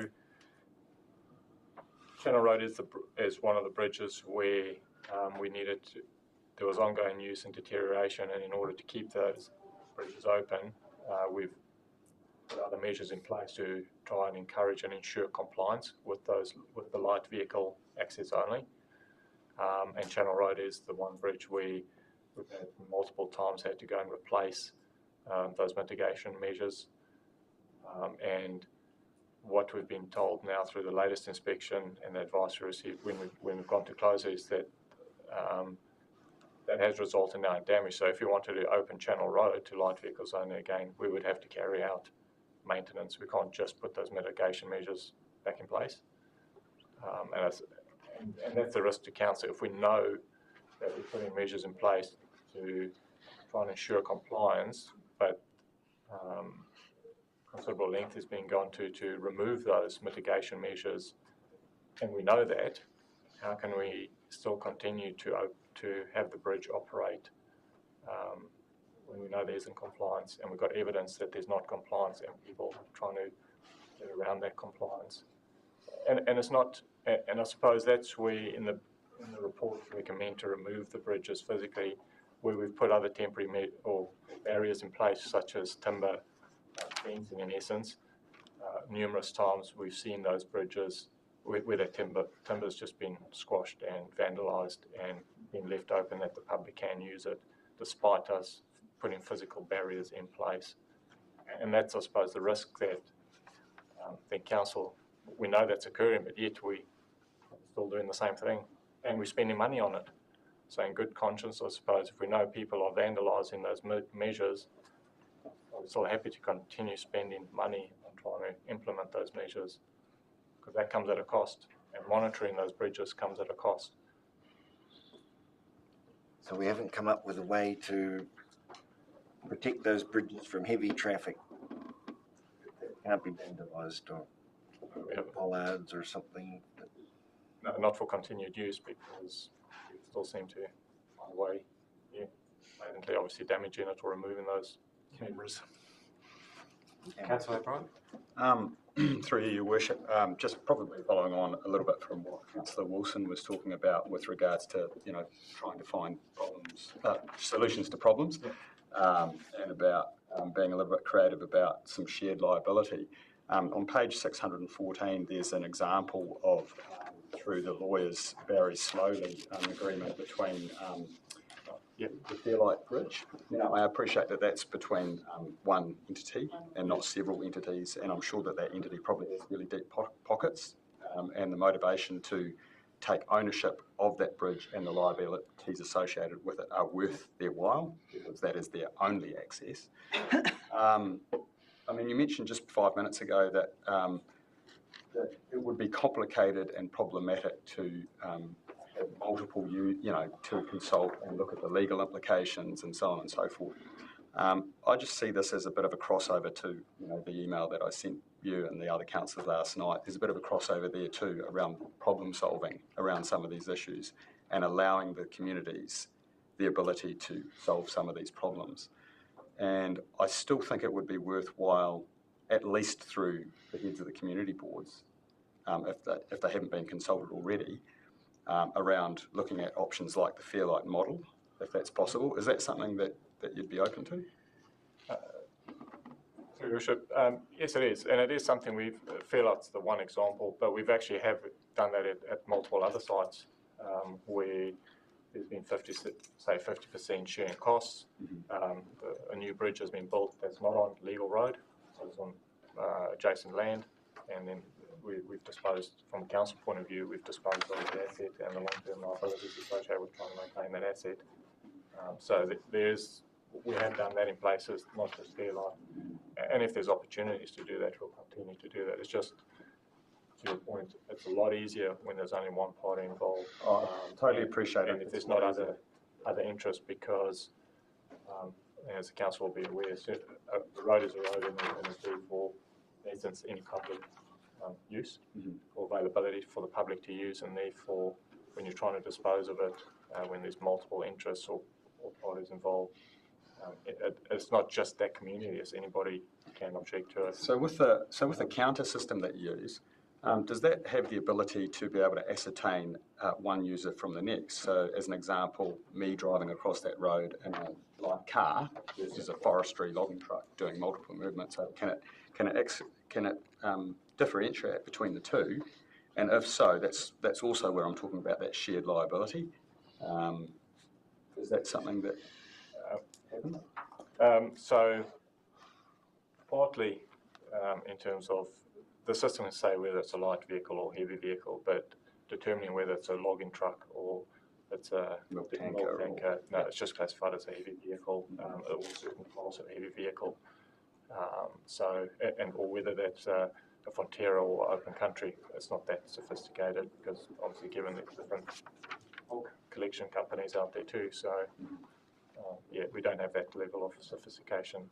But it does distinguish between light vehicles and heavy vehicles, and different modes of heavy vehicles. So if it was, say, a camper van or a medium-sized truck versus a large truck and trailer unit or a milk. So there are some limitations. Councillor Greening.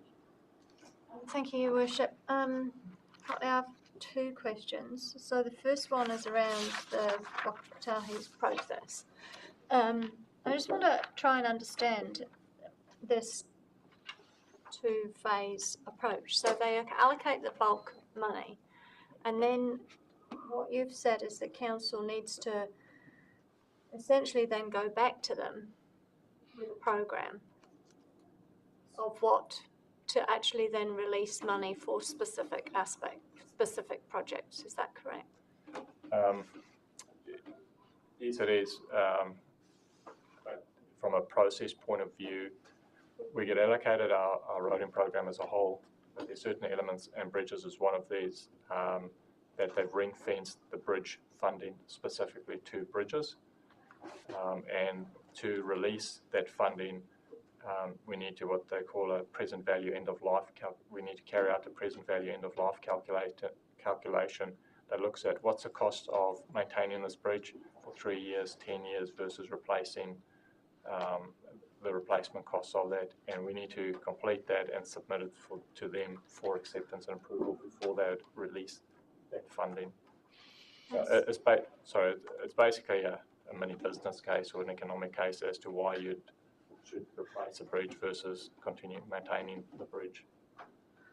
Okay, so on that basis, what you're saying is that they apply the bulk funding, but there are no guarantees that they'll approve. Have there ever been any instances where they've actually come back and said no, they won't fund that business case, or that effectively what you're saying? A particular bridge replacement. It's only been in place for 2 years in terms of that particular process, so no, they haven't. But they have come back and questioned, ironically, particularly bridges we've had closed, because it's saying, well, if the bridge is closed, people are doing, still managing to get home and to work without the bridge being open, so how do you justify replacing that bridge? So there has been some to and fro around the justification of that, but we've managed to date to get all those across the line that we've applied for. Okay, so they haven't necessarily always been on the first go. No, okay. And so, given that they have all been approved, and again trying to look outside the square a bit, is there any, or would there be any possibility of council essentially cash flowing the receipt or approval of those funds?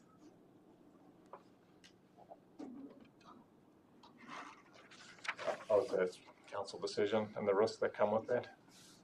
Okay. Just a thought.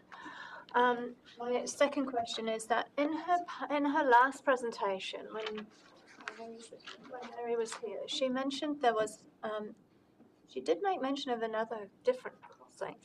Has that been looked at? And I don't know if it has a name or The next culvert along. yeah, that was mentioned last time. What are the options for that? So on Riverside School Road itself, there's 2 bridges. There's the larger bridge that's in question, and then there's a bridge about 200 metres further along. That's also got a posting at the moment or restriction in place.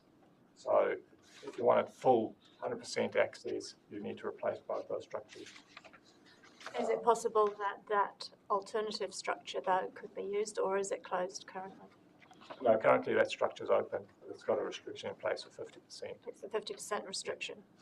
Yeah, from memory, it's 50%. It's a smaller bridge. It's a smaller bridge. Have we investigated whether that's a viable? It's on the same road. So 200 metres down. So yeah, it's a culvert. Yeah, so it's on the same road. So it's not that it's a culvert or a bridge on it or adjacent road. It's literally on the same road. Your questions, Councillor Chamberlain? Yep. My question is probably for the Dipton community, is if the bridge was to be kept as a light vehicle bridge in the short term. Councillor, we just need to keep the questions around the table. Sorry, we can't actually. Yeah, the questioning time for that was in the initial part, so we've got to keep it. Well, I'd like to move a motion then that the Riverside Bridge Road is kept open to light vehicles, and that happens ASAP, and with the plan that through funding from Rocket Katahi that the bridge is looked to be replaced. And I was just about to get to that part there, so I'll just, there's a couple more people wanting to talk, and we'll just leave that in at the moment, and we'll come back to that if it's cool. So, double checking my list. Duffy, and then Radencourt, and then Wilson. Thank you, Your Worship. Hartley, I noticed in your report that you mentioned 40 to 70,000 estimate to keep the bridge open for stock, and then I see in the WCP report it's talking 55,000 to restricted for light vehicles. So I suppose that's the same sort of work.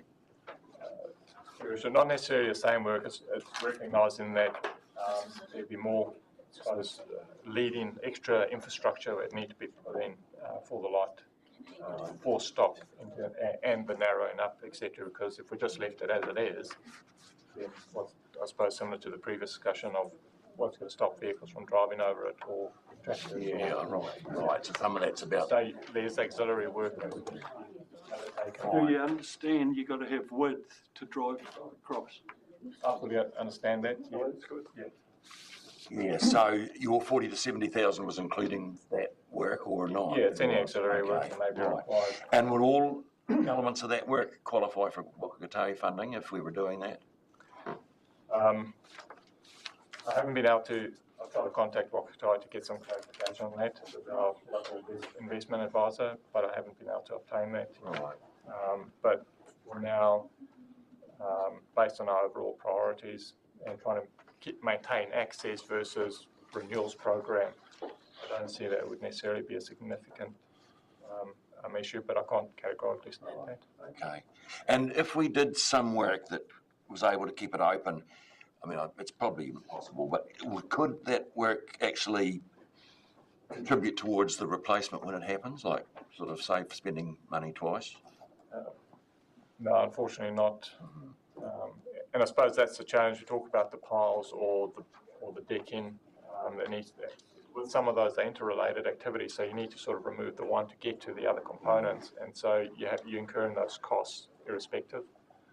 And we're talking about that one day, eventually, that we might be replacing it, but you have no vision of how far out that could be. So our recommendation, I suppose this is maybe a good example of the matrix. When we've put the program together and applied for that release of funding, this bridge wasn't on the list because it was still at a 70% posting. But obviously, as mentioned, year on year, we continue to inspect these bridges, and now it has come up. So because of the rating and the 15-kilometre detour from end to end, it actually does bump up the priority list. All right. Yeah. So we're saying, yes, it will become a priority, and hence, I suppose, why we're supporting being a top priority based on the information we have today for the year one of the next long-term plan.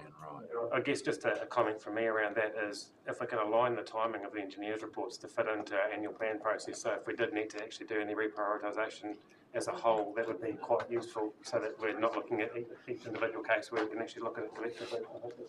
I don't know if that's achievable or not. Might be asking too much to be hard, but just a comment from me. So I've got Councillor Radenclaw and then Councillor Wilson, and then we can... Thank you. Mine was just to let the community of Dipton that are here today, and I know I'm not allowed to speak to them, that Colin Smith, who is on the Hokanui representative of the Arete Community Board, has sent a letter, and the bare minimum is that it should be fixed, and that closing is not an option. So I'll share that with you all. Councillor and Councillor Wilson. Thanks, Rob. Hartley, you mentioned that the bridge program's kind of day funding, so it's ring fence, and that's the program, that's how it is. And does the same go for other parts of the roading program? So like resealing, footpaths, or the rest of that? Can some of that funding be reappropriated to bridges if need be? Or does that then need consultation with level of service?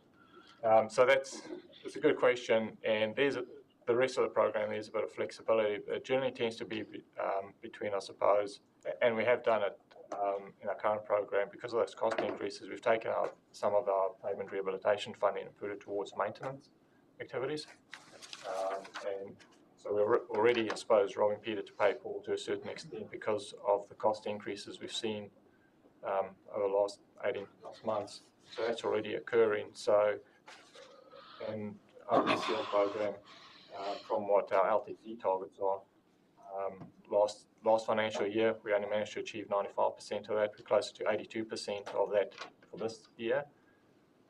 So the budget hasn't changed, but cost increases is chewing away. So our programs are already decreasing across the board because of those increases. So theoretically, yes, we could apply to Wakatai to do it, but it comes at a literally at a cost to other activities, which are already seeing a decrease, I suppose, in in volume of work that we're doing. Because of the cost Because of the cost increase. So we haven't changed the budget. The budget's been what we've got approved from Wakatai and from council. And obviously what we can physically achieve with that available budget has decreased. Refresh my memory, I think we talked about previously, but did you have a cost on road sealing per kilometre on average? Or was it $500,000 per kilometre, or is that new road build from a? So we got all of that. So roughly, with some for the resurfacing, it is impacted by the type of treatment we actually apply, because even though it may look the same on face value, they're actually different. But you're probably looking somewhere in the route per kilometre, somewhere around $50,000 to $70,000 per kilometre for resurfacing. And based on our current rehabilitation program, so rebuilding, we're probably closer to the $500,000 to $600,000 per kilometre. Which is pretty significant. Yeah. So if you recall a question in a previous meeting, it's a hard thing to communicate, even within a community that is getting road resealing, and they're coming to elected members going, why is this being done? This doesn't need doing. And then to see that money could afford some of these remedies here. So it's interesting to know if some of that other program money does have the ability to be reappropriated if it can't be necessarily done around bridges with Wakatai. If we can do it internally, it's good knowledge. I just think we've got to be careful, Councillor, that like with that roading, it might look like it's getting done over and above what should be done, but it's actually protecting the roads and keeping them resilient for future sort of wear and tear. So you don't want to be sort of pulling away from one thing to fix the bridge and then finding that the road's actually deteriorated as well. So I think but when you can point to particular examples that are being resealed and there's no residential or one residential houses, and it's going down to gravel roads that go down to the river or the rugby ground, it seems a very strange priority, and it's a hard thing to communicate when you've got angry residents knocking on your door about it. Okay, I'm just about to the point of getting to the recommendations. I just, Sorry, just one question of clarification. Just with the Wakatai approach, should the agreement today to be go ahead with doing the maintenance, and have already recommended that in the this bridge goes to kind of top priority for replacement next year, is the act of maintaining the or making those changes to the bridge that will allow it to be continued to be accessed by light vehicles going to compromise the application to Wakatai for replacement, because it's still seen as usable?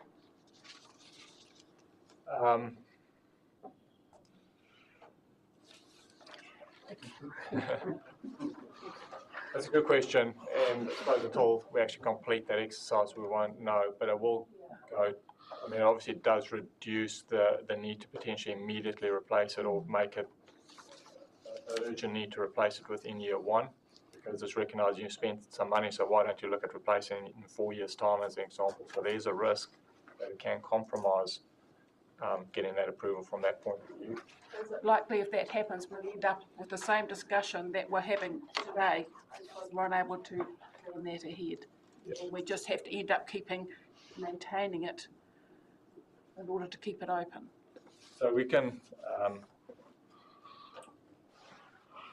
that's a good question. And I suppose that's potentially the challenge of not trying to overinvest, that it does compromise where it sits from a replacement point of view, particularly, you know, the bridges are, and it's not just that bridge, it's any bridge for that matter, that is reaching its end of life. We start spending money on it that may seem, or is uneconomical from a whole of life costing and replacement point of view. I suppose the other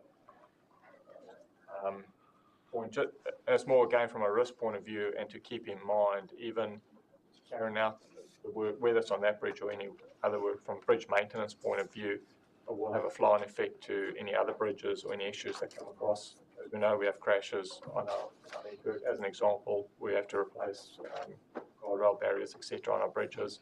So if we 100% committed all our money at this point, we've still got 12 months to go, there's a risk that 6 months' time, maybe in front of you saying, we don't have money, but this has occurred on the network and we need to replace a deck or a handrail or whatever the scenario is. I don't think we'll consistently get that 52% funding from Waka Kotahi. I sincerely don't think that that's going to occur based on a lot of things that are happening with the increased costs, things like Southland, regardless of who gets in the election and the legislative changes that come forth. I think that that's going to go down. So through to, I think the 52% will stay, or at least in that it's the volume of funding we receive overall for our program, and sort of mentioned the cost increases. So if we went and asked for the equivalent cost increases next LGC, I'd agree with you from that point of view that yes, we won't be very hard pressed to get that 20% extra or whatever the case may be. And we'll have to prioritise. Well, I'm just conscious we've heard from everyone in the room apart from Councillor Spraggin. Yeah, what I was actually going to add, I've listened carefully today, and the crucial thing that's come to me is this welfare, well-being thing, that the bridge we're talking about is vitally important to that community and the people that live there.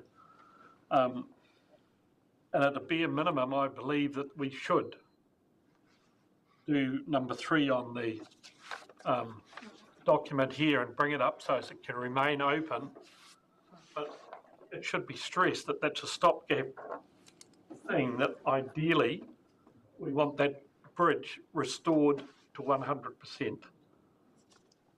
So it's a case of a new bridge, and that should be stressed in any relationship we have with the roading people. But what we've done is to keep it open because the bridge is vital, but it needs replacing. So you're essentially seconding. Yeah, most definitely. What I'm going to suggest we do is notes there. We've been here for 2 hours having a very good, robust discussion. So I suggest we adjourn the meeting for a cup of tea, and then we'll draft up the revised recommendation, and we'll come back in 10 minutes and 15 minutes and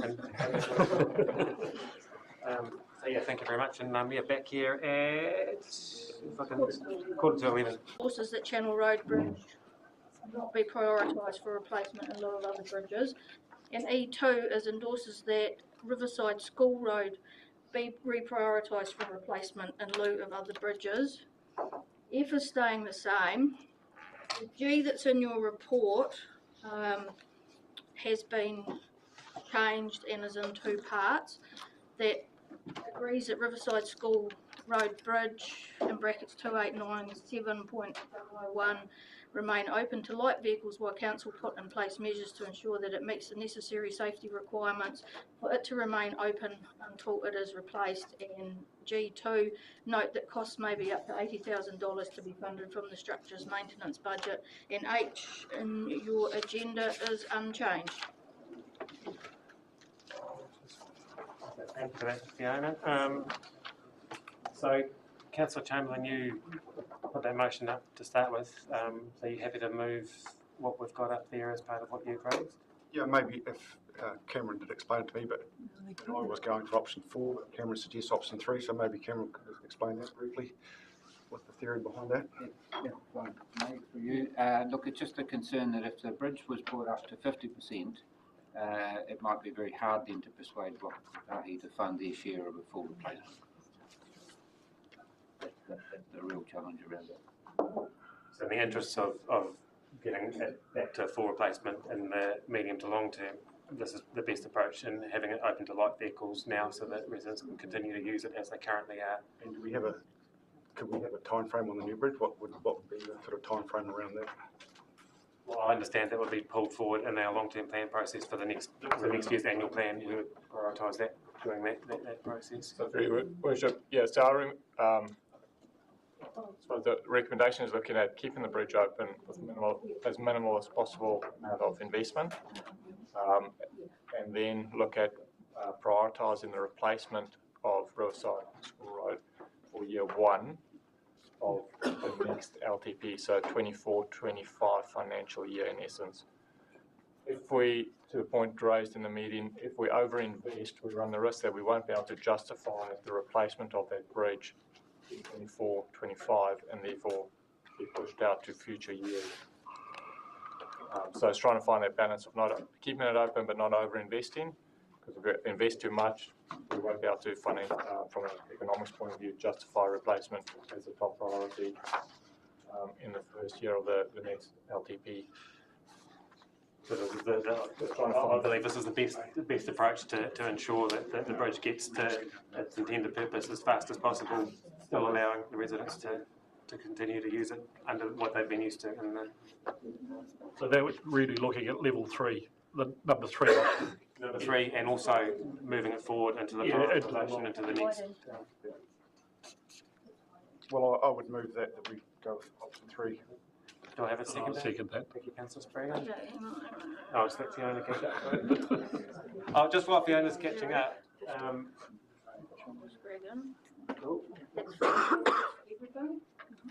So that is from A through to H. All in favour, please say aye. Aye. Is there, Aye. Thank you. Is there anyone against? All right, I'll declare that motion carried, and I'll thank you once again to the public for coming along. And just, I was reflecting on that break on a discussion I had with the previous local government minister a few years ago, and they said to me that you didn't stand for roading and bridges, and I think today kind of, if that minister's watching, I think that just highlights the fact that we did roading and bridges. So, but yeah, thank you very much. Thank you all very much. Thank you. Thank you very much. Put your furniture away.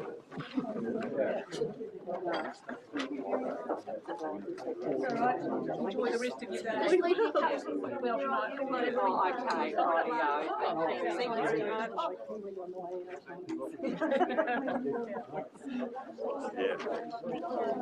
You did well the first time. That's it. Thank you. Thanks. Thank you. Make it say, get away early rather than later. Okay, so the original first item on the agenda. So we're on page 25 now, so we'll go back about 600 pages. Is the adoption for consultation of the draft code of practice for subdivision, land use and development. And welcome Teresa, Fran, and I'll hand it over to you. Good morning again, Mayor and Councillors. I'd just like to say a few words of introduction to this one, to cover what is this thing we're asking you to do. How did we develop it and what are the benefits? It's a huge report, but actually it's in simple terms, a document such as this provides controls to ensure all infrastructure created is and will remain fit for the life of the asset. It's a technical document and it takes a best practice approach. It should be reviewed regularly, and I'll notice in here we do talk about reviewing it. I think once we go through the process, we might want to be a bit more prescriptive. For instance, I'm familiar with Christchurch City and Waimakariri City. They have a process where they do annual amendments, and that might be for things that are change in policy, changes in approved materials, specifications, revision of reference documents, and so on. And then they have a 5-yearly review, and we've said 1, then 6. Might be 1 continuing, but that's a detail. But just to provide you with the assurance that to some extent it's a living document. Now, how did we develop it? I'm sitting here having been advised last Wednesday I had to sign this off, so I made life difficult for Teresa for 24 hours, but I'm very satisfied that this is the right direction. I had a long talk with Matt, who started off this work, about 18 months ago.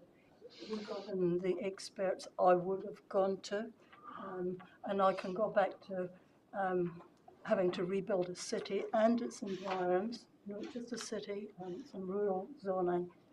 And we had to come up with what we called infrastructure design standards. So we used a bit of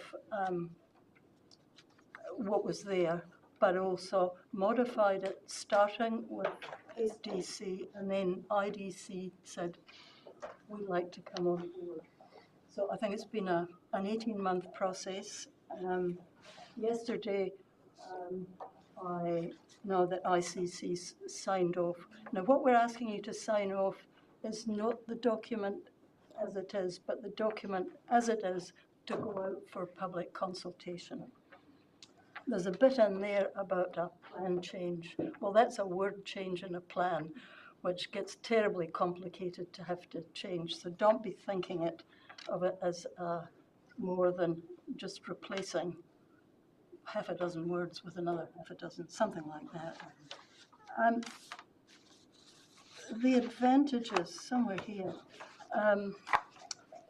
I think they are set out reasonably well in the option 1 analysis.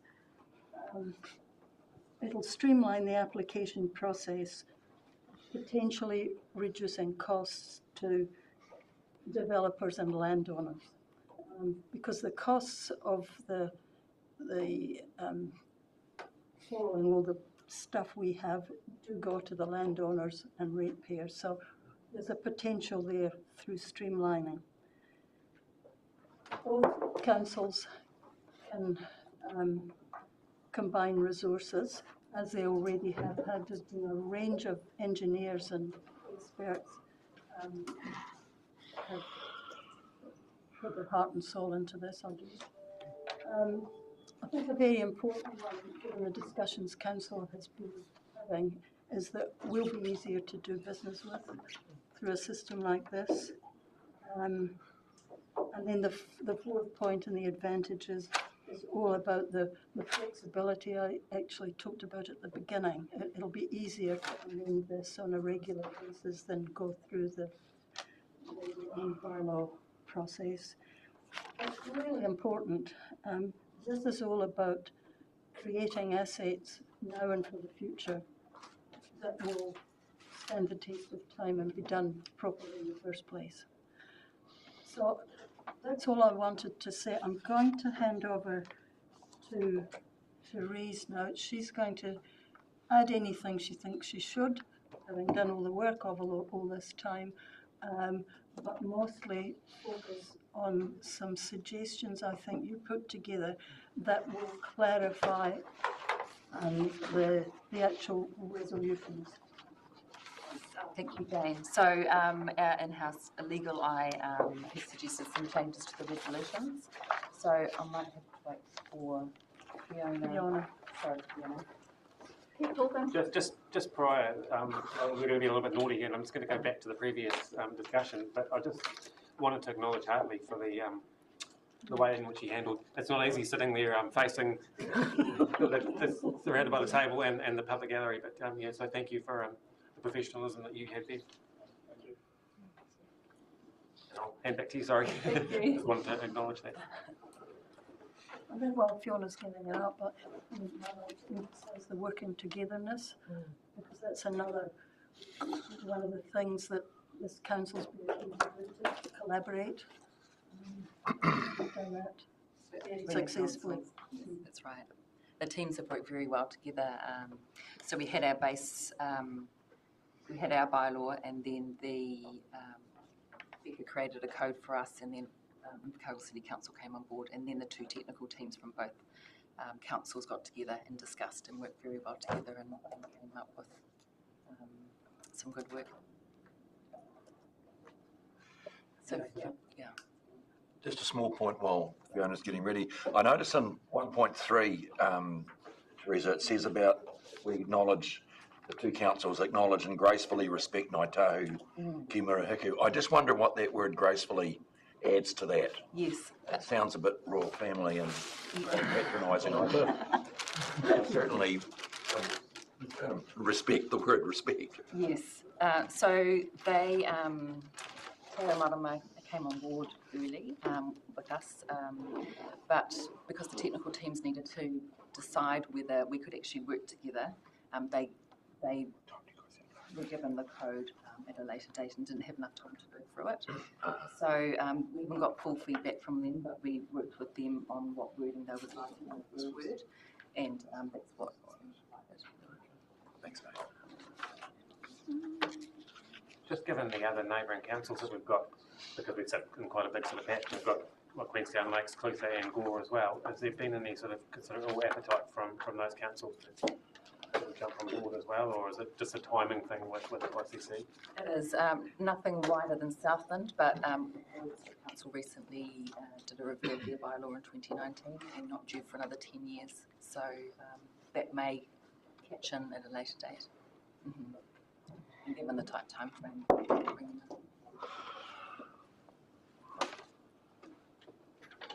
Are there any other questions from Councillor Menzies? Thank you, and thank you for the paper. It made a lot more sense to me than with my struggle last time round. Just a question, I note the 1 year review, and I think that's in paragraph 17 and 15 and maybe somewhere else as well, which is great. Will that allow any changes to be made to this document as a result of the review immediately? And will the process for that then require a hearing panel to come together again, or how does it occur? So there could potentially be changes, but not. It would depend on the level of the change and who. Yeah, I think I could take that one. If it's a technical type thing, like we were mentioning in terms of materials or policies or whatever, I would anticipate that there'll be probably an internal team set up to look at these as they came along.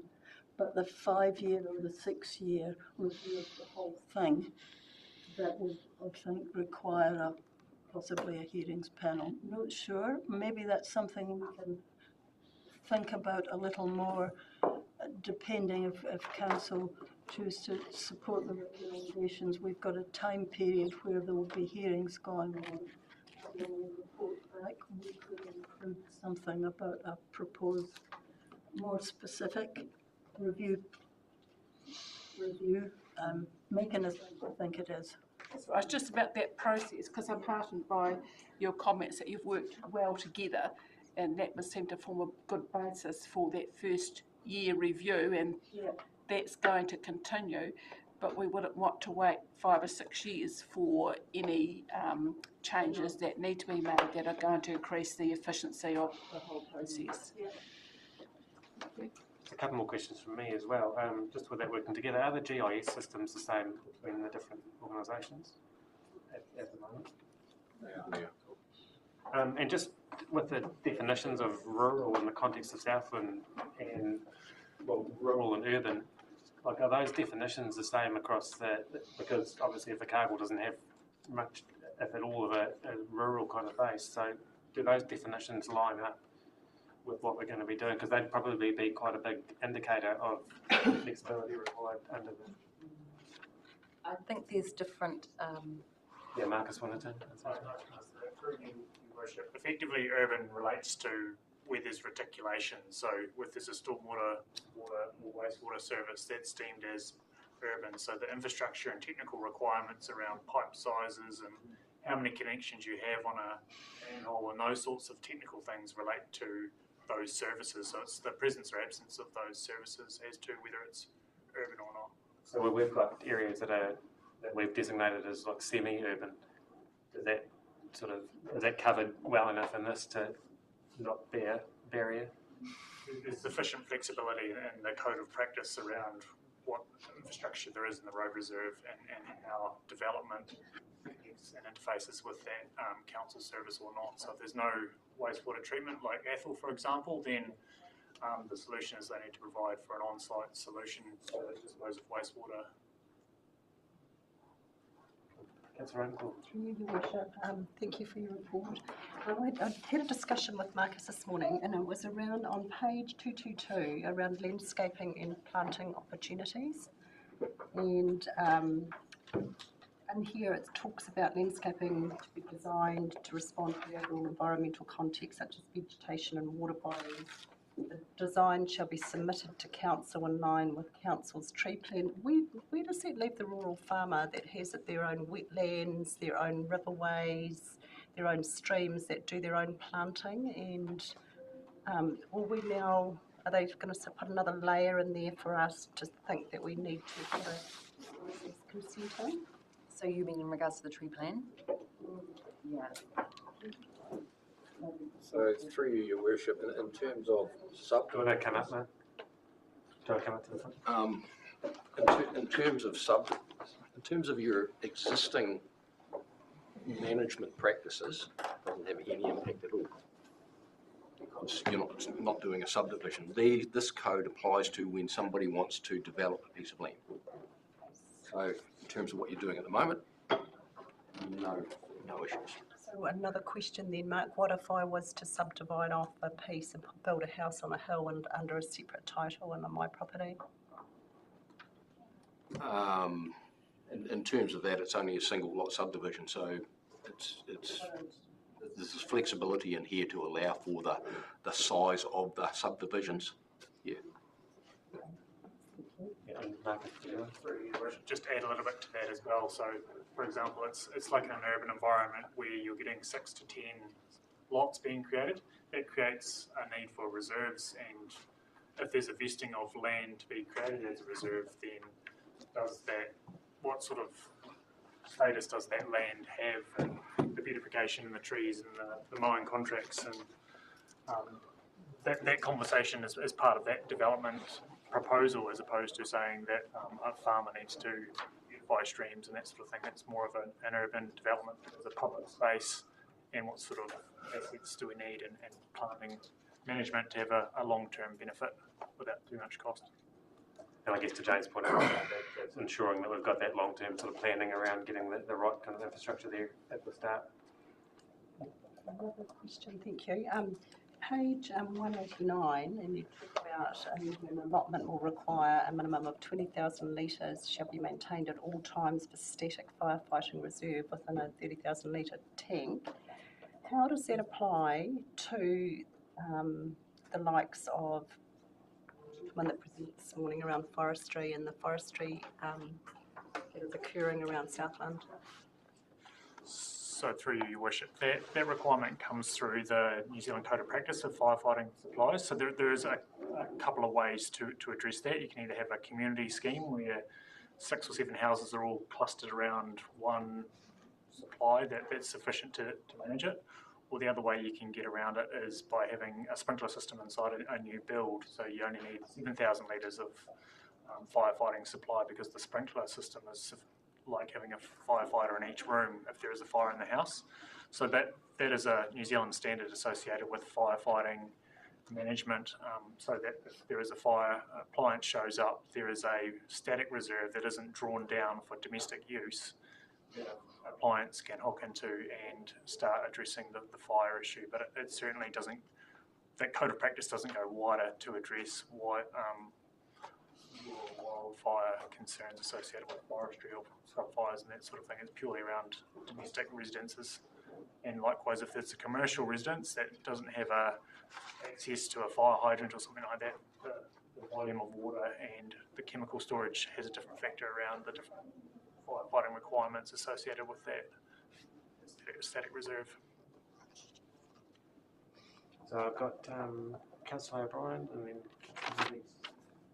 through you, Worship. Just based on what Margie was saying before around that example, back in October we had that rule change around, where people can build houses and how many houses and all that sort of stuff. On page, what page is it? 30, it talks about the community views and the landowners in the district engaging with developers and consultants to undertake subdivision and development on their behalf as the experts in their respective fields. When you're talking about the district and you're talking about ICC and you're talking about those shared resources, do we run the risk of being inconsistent based on the law change within the district for those subdivision rules? Through your worship, no, I don't believe so, because the highly productive land, for example, relates to rural areas. It's quite clear that it doesn't apply to an urban zone. So say, for example, if it's already zoned as urban, further intensification of subdivision, then it's already through that plan change to enable that intensity to occur. But if it's a rural zone and it's identified as productive, then that's where that change happens. So the surveying and developer industry, the surveys that you seek to subdivide land are all how those different policy and zone requirements work for different properties. So two different landowners can see one person and get that professional advice around the legal framework and the difficulty of getting a development through, depending on the intensity of development. And do you think that based on that legislation that came in October, there'll be a less number of people who would be applying for those sorts of applications anyway? So therefore so the resource will be pretty much primarily in the urban areas anyway, required in the urban areas. Correct, and the majority of this code of practice is relating around the infrastructure associated with development, so primarily those urbanised environments where there is 3 waters connections and roads and footpaths, street lights and some of those aspects associated with ensuring the longevity of the asset is sufficient for intergenerational benefits. Like what Jane was saying before. Yeah, correct. So generally the rural environment won't have too much interface with the code of practice beyond accessway upgrades, potentially here and there, sight lines and so those sorts of things to make sure it is safe and safe network. Thank you. Councillor Menzies. Thank you. Just a question in relation to paragraph 35. Talks about the code of practice seeks to improve standards relating to water quality in conjunction with our stormwater bylaw. We have our standards now issued from Tūmata Arawai. So what does that mean in practice? That we're going to improve standards over and above those standards already set out, or?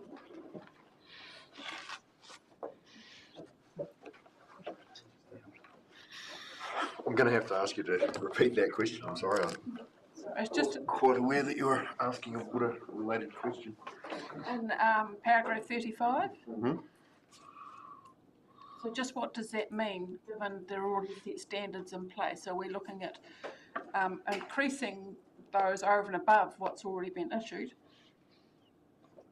Or are there implications for us? We're just looking to really catch up with what is in place, so add consistency to the bylaw, to what legislation and the water and land plan that Environment Southland has in place.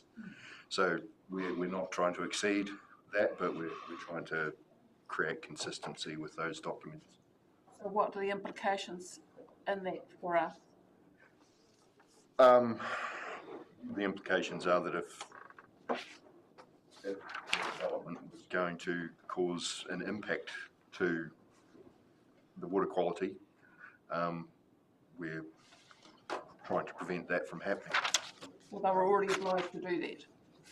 Yeah. Yeah. So it's just providing consistency. Yeah, I'm just suggesting we're already legislatively required to do it. So it's a clause that doesn't mean anything.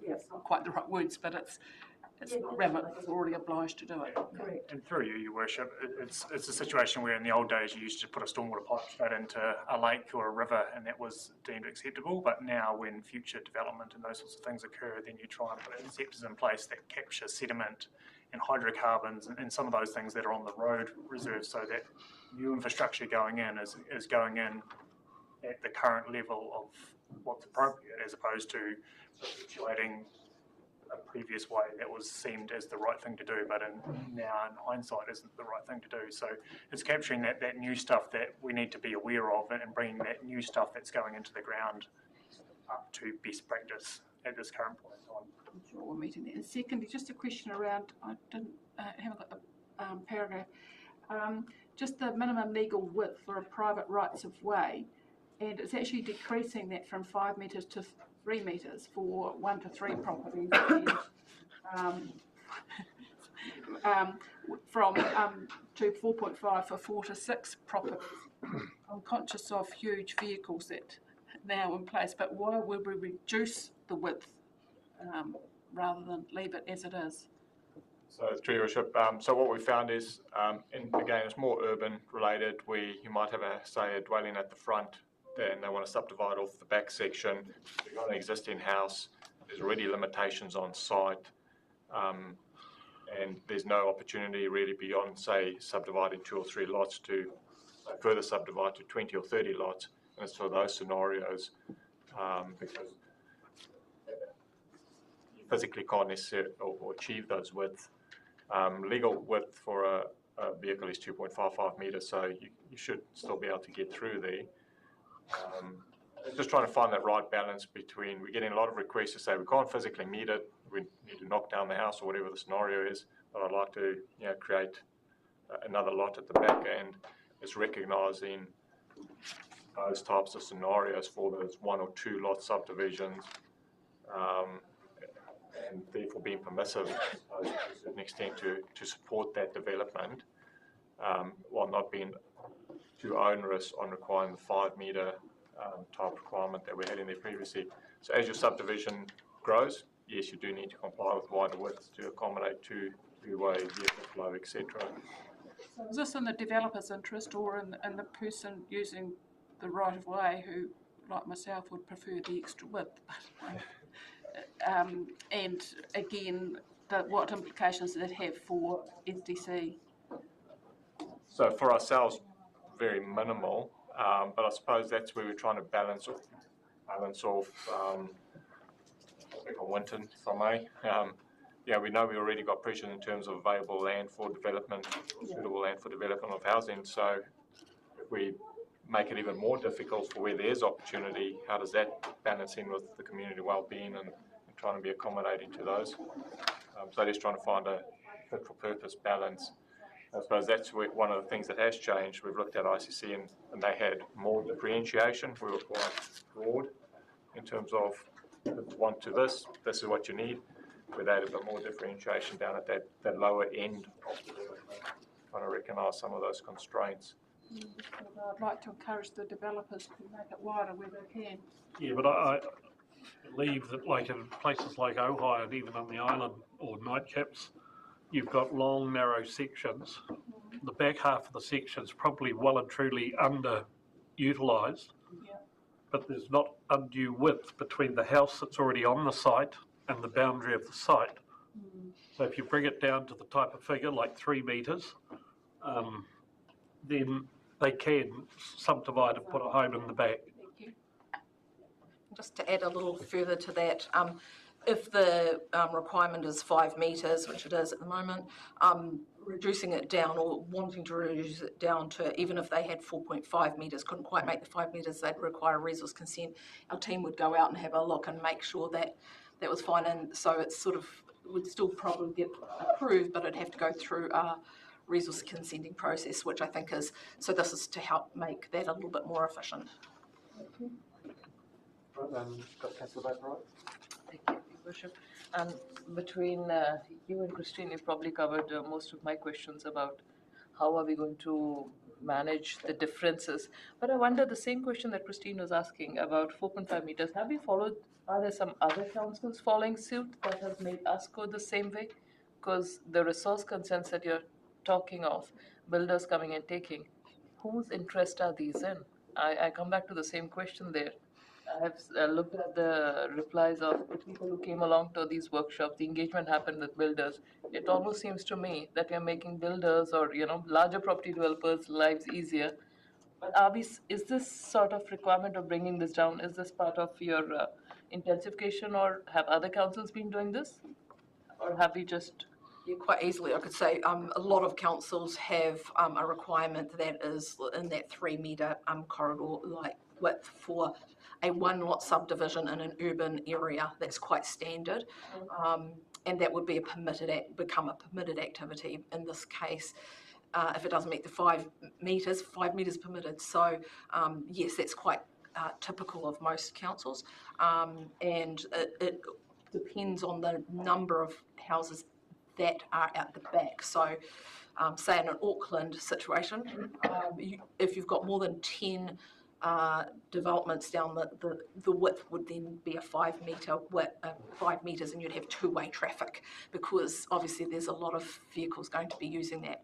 And when you're looking at something that's, you know, narrower, there's probably not potential to develop further in the back lots. So you'll only get 1 or 2 developments. I understand, but I also realize, you know, we are not Auckland, we are Southland, and for us to be doing this, which sort of brings me, is there anything specifically onerous for provincial areas that you would have thought that this bylaw has brought to the fore? Because these developers are mostly in, you know, towns and cities. Is there something particularly onerous that the rural or, say, provincial should be aware of? Yeah, normally the key issue is if there's potential for a lot in the back with a further plan change into the future to allow even more intensification, I guess is the point. So if once you allow people to build up to the edge of that 3.5, and say you had, you know, another 2 hectares out the back that may in the future become able to be developed, then the roadway, you wouldn't be able to get two-way traffic. I guess that's the point. If I may add, I suppose in that scenario, before there could be further development, you would have to widen out that road. Yeah, it might be a little bit off track. It's where I see the inconsistencies, and I feel once again that rural Southland is probably disadvantaged, that, you know, around the fire, you know, if Graham Muldry was to put extra houses on a section and subdivide and have to have all this fire protection, you allow thousands of hectares of pine trees right on his boundary with no fire plan or ponds or anything like that. So where's the consistency in it? Well, given the nature of, I mean, we're discussing a subdivision thing, which is different to, yeah, I know. Yeah, it's a valid point, but not really relevant to this report. Valid point, and you can see where people get frustrated with that inconsistency. Sorry, could I just go down the list? There's a few people waiting. Councillor Rutherford. Through you, Your Worship. I'm getting to page 227, and we're talking about pruning. Vegetation shall not be allowed. I'll wait for you to catch up, everybody. Sorry. What paragraph? Just got the last line. Vegetation shall not be allowed to grow in a position that would reduce the effectiveness of road management. And into page 228, in areas where ice can form on roads, vegetation shall not be allowed to grow in a position that would shade a road between the hours of 10 a.m. and 2 p.m. on the shortest day of the year. Is that enough? Is that going to encompass enough of what we see happen with trees and, you know, because that whole, you know, the corridor when you're driving on a winter's day with the great big trees, is that, can we change it? I don't know, I'm just throwing it out there. Sorry, just to clarify as well, just to your point at the start, are we discussing the content of this report to potentially make changes, or are we discussing the concept of this report today, just for my clarification? Well, we're discussing adopting it for consultation. ICC adopted it yesterday for consultation. We were emphasising so that there'll be changes through the consultation. There will be changes as we go. My advice would be don't get into too much detail now today, but of course that's your prerogative. But if we change it, we can't have a joint panel. So I've got lots and lots of questions, so I will leave that and touch base with. Yeah, I think as long as there's an opportunity to actually feed back into changes in that report later on, so we're not actually accepting everything that's written there today, and there's an opportunity. So the only question here is when you normally do go out for consultation, there'd have to be a submission that was made on that consultation point for us to then make a change. So the only other way of doing that would be that there was a staff submission that could then incorporate or question, wait on, this doesn't quite make sense in this scenario, this has been brought to our attention somehow, and so we'd be making a submission. So long as we were okay with having a staff submission, without that, it would only be on what the wider community had made a submission point on. So just. But if we do make a change to this report today, then that mitigates the ability for us to join up with the end of the joint panel. Correct. Correct. Thanks, Brand. I appreciate that. Yeah. Awesome. So I guess in terms of making that staff submission, and that's influenced by, say for example here, Margie's got a number of points there, then that impacts on who can be on the hearing panel?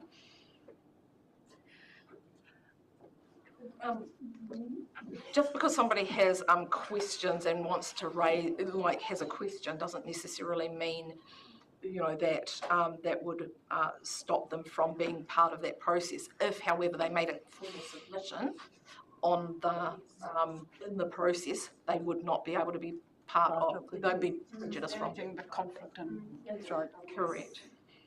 So I've just got a few, so I'll add you onto the list, Councillor Gurney. Councillor Keys. Thank you. Just for clarification, 9 and 10, if these bylaw can expire, we've got 2 years after expiry, yet ICC's bylaw can't wait. What's the difference in? So just when they actually carried out their bylaw and did their last bylaw review, so theirs has closed already and they've used up their 2-year free time, or not quite, but close to that. We've only just from March gone into that 2-year period, so that's the reason for the urgency to keep them together.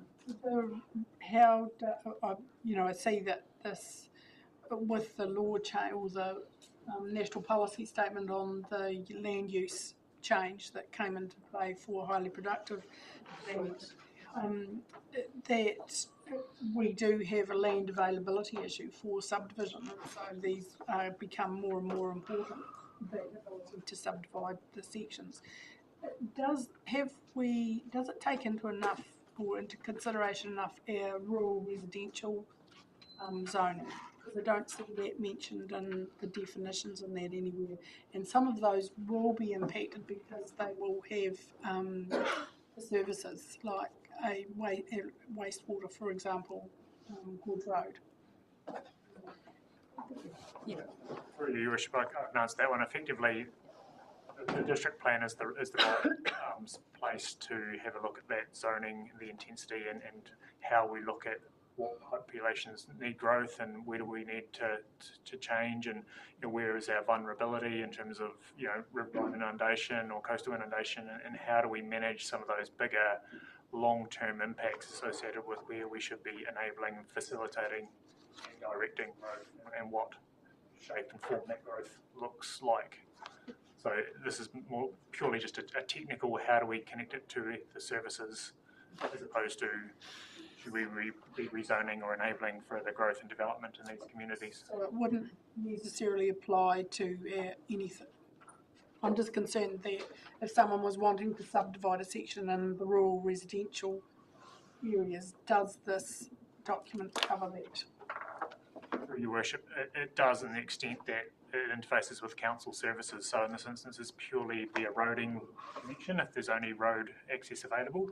But if there was stormwater and other assets available in the road reserve or through easements on their property, then it would be how those connections are made and extensions to networks. They're done in a way that is enduring, and it just doesn't mention that land or that type of planning that we have in our document. This one doesn't. I think it kind of covers everything. It covers any type of subdivision, doesn't it? No matter what the zoning or the land is. It's like on the island where we don't have water regulations, so any new homes have to have a dedicated water tank for fire service. Councillor Duffy and then Councillor Brady. I think, well, mine might be sort of in the category of sort of the content rather than, I'm quite supportive of adopting it. So mine is sort of things like about trees and stormwater drains, and I'm going to see out in Edendale. Gutter's completely full of leaves, and some of those leaves are mine. And just whether we should be looking closely at that. Another one is car parking. Our car parking rules, as far as I'm aware, are only in the bylaw, not in the district plan. So the car parking requirements for Invercargill will be very different to what they might be for Wyndham in terms of what's available. Correct, yeah, through you, Your Worship. There was some changes with the National Policy Statement for Urban Development a few years ago that basically required councils to remove car parking requirements. So say, for example, you get a new supermarket or some sort of hotel going in some location, you could say, well, you need to provide a car park per unit. Whereas the planning regulations have been changing in the extent that we've no longer got the ability to leverage to make them put those car parks in. Purely, I guess there's a commercial business advantage of having car parks associated with supermarkets and some of those big box retail outlets. So effectively the bylaw is lining up with that national direction around trying to not congest big urban environments with a whole lot of car parking, but ultimately developers can choose to put car parks in, but there's this council requirement to mandate those car parks to go in. So we're looking to be in line with the national direction in that sense. And what about accommodation providers? Effectively, it's the same situation where there's no mandate to put car parks in. Right. But should they choose, and if they've got the ability to put them in and they see it as an advantage or a point of difference for their accommodation provider to provide car parks, then they've got the ability to go over and above. They don't have to comply. If they choose to, then they can head down that path. Okay. The other one I wonder about is chimneys. I'm just wondering whether they should still be getting built, particularly out of brick, given our earthquake warnings, etc. And the technology's sort of changed now that flues do the job. Is that something we should look at, given the Christchurch experiment with chimneys, the Christchurch experience rather? Yeah, through you, Your Worship, my understanding is any new brick chimneys need to make sure they meet building code requirements. So depending on the level of earthquake risk, then they need to make sure that the risk is appropriate to the strength and reinforcing material associated with a particular design. So if you're in a high hazard area and you're wanting to put up a brick chimney, then you would need to get an engineering design to make sure that the design you've come up with is going to be sufficient for the likely risk. So there would be a cost involved of heading down that path, and there would be checks and balances at the building consent stage to make sure it was suitable. A cheaper alternative would be to have a stainless or galvanised flue, which would be susceptible to that risk, but still be achieving the requirements. I also come up against some archaeology type rules that are hard to fathom, and I don't know whether that needs a wee bit. Yes, certainly happy to have a look, but I was just wondering whether by the actual go through a conduit, some of the technical. Sure. I think it's probably worth councillors emailing and the team, or do we actually want to have a workshop on the detail of it to inform the next step is probably a better approach, and then we can get into the detail at a later stage. Councillor Greenie. Yeah, I think possibly you might have already answered my question. Because I was wondering, just in terms of process, if we, and I'm supportive of a code, but pending actually looking at some of the issues within the code, Jane, you've just advised that Invercargill City agreed to adopt this as it was and go to consultation. So therefore, does that mean that we don't have an opportunity really to leave it on the table, to tidy it up, to come back in a couple of weeks' time either? Yeah, it would be ideal that it went, that the decision was made today, just in terms of timing, in terms of advertising in the newspaper and everything for ICC. It would be great that we were on the same journey as ICC were, if we want to continue to have this as a collaborative process. Right. In hindsight, it would have been good if we had had 2 or 3 workshops back a bit, but we can't turn the clock back. We are where we are, so the choice is we keep going, and I think a staff submission's a good way to do it. Then as long as there's no too much stuff, because we're adopting. It's a joint. It's a joint thing. If there's real reservations about the content, well then, so be it, and we leave it there. But I'm sensing it's more detail and emphasising that once we go through the consultation and get the final document, there will still be, and I think we need to think more about that, the review process and how we put in place the governance of that. I'm sensing there might be more interest at a council level than I might have anticipated, so we can come up with some options. We'll never get it 100% right. Well, it shouldn't be. It should be a living document because stuff changes all round about us. So I guess I would emphasise, though, if there's a feeling that there's going to be 30 changes, I'd be saying, but if there's a dozen or so, it's all a matter of size, really. I think that review process gives me comfort as well, that in 12 months it will be reviewed so we can actually have a look at any potential changes. So I've got Councillor Byers, and then Councillor Menzies, and I'm going to look at the recommendations. Sorry. So Councillor Byers, and we're going to go into the recommendations. So. Thank you, Your Worship. Oh, and I guess no pressure, there's much. This is perhaps one of the negatives, is that we've lost control of the process by the sounds of it. We have worked in with our colleagues, and there might come a time around the time frame that they'll work in with us. That's all I can say. We've said we've got a neighbouring council. It's unfortunate that they haven't got any time to spare, and we've said that. And we are, I wouldn't say lost control, but their time frames are putting pressure on us that we don't have that pressure. So you're right. So they'll consult and adopt, and that's what we have to adopt. Yeah, but down this jointly.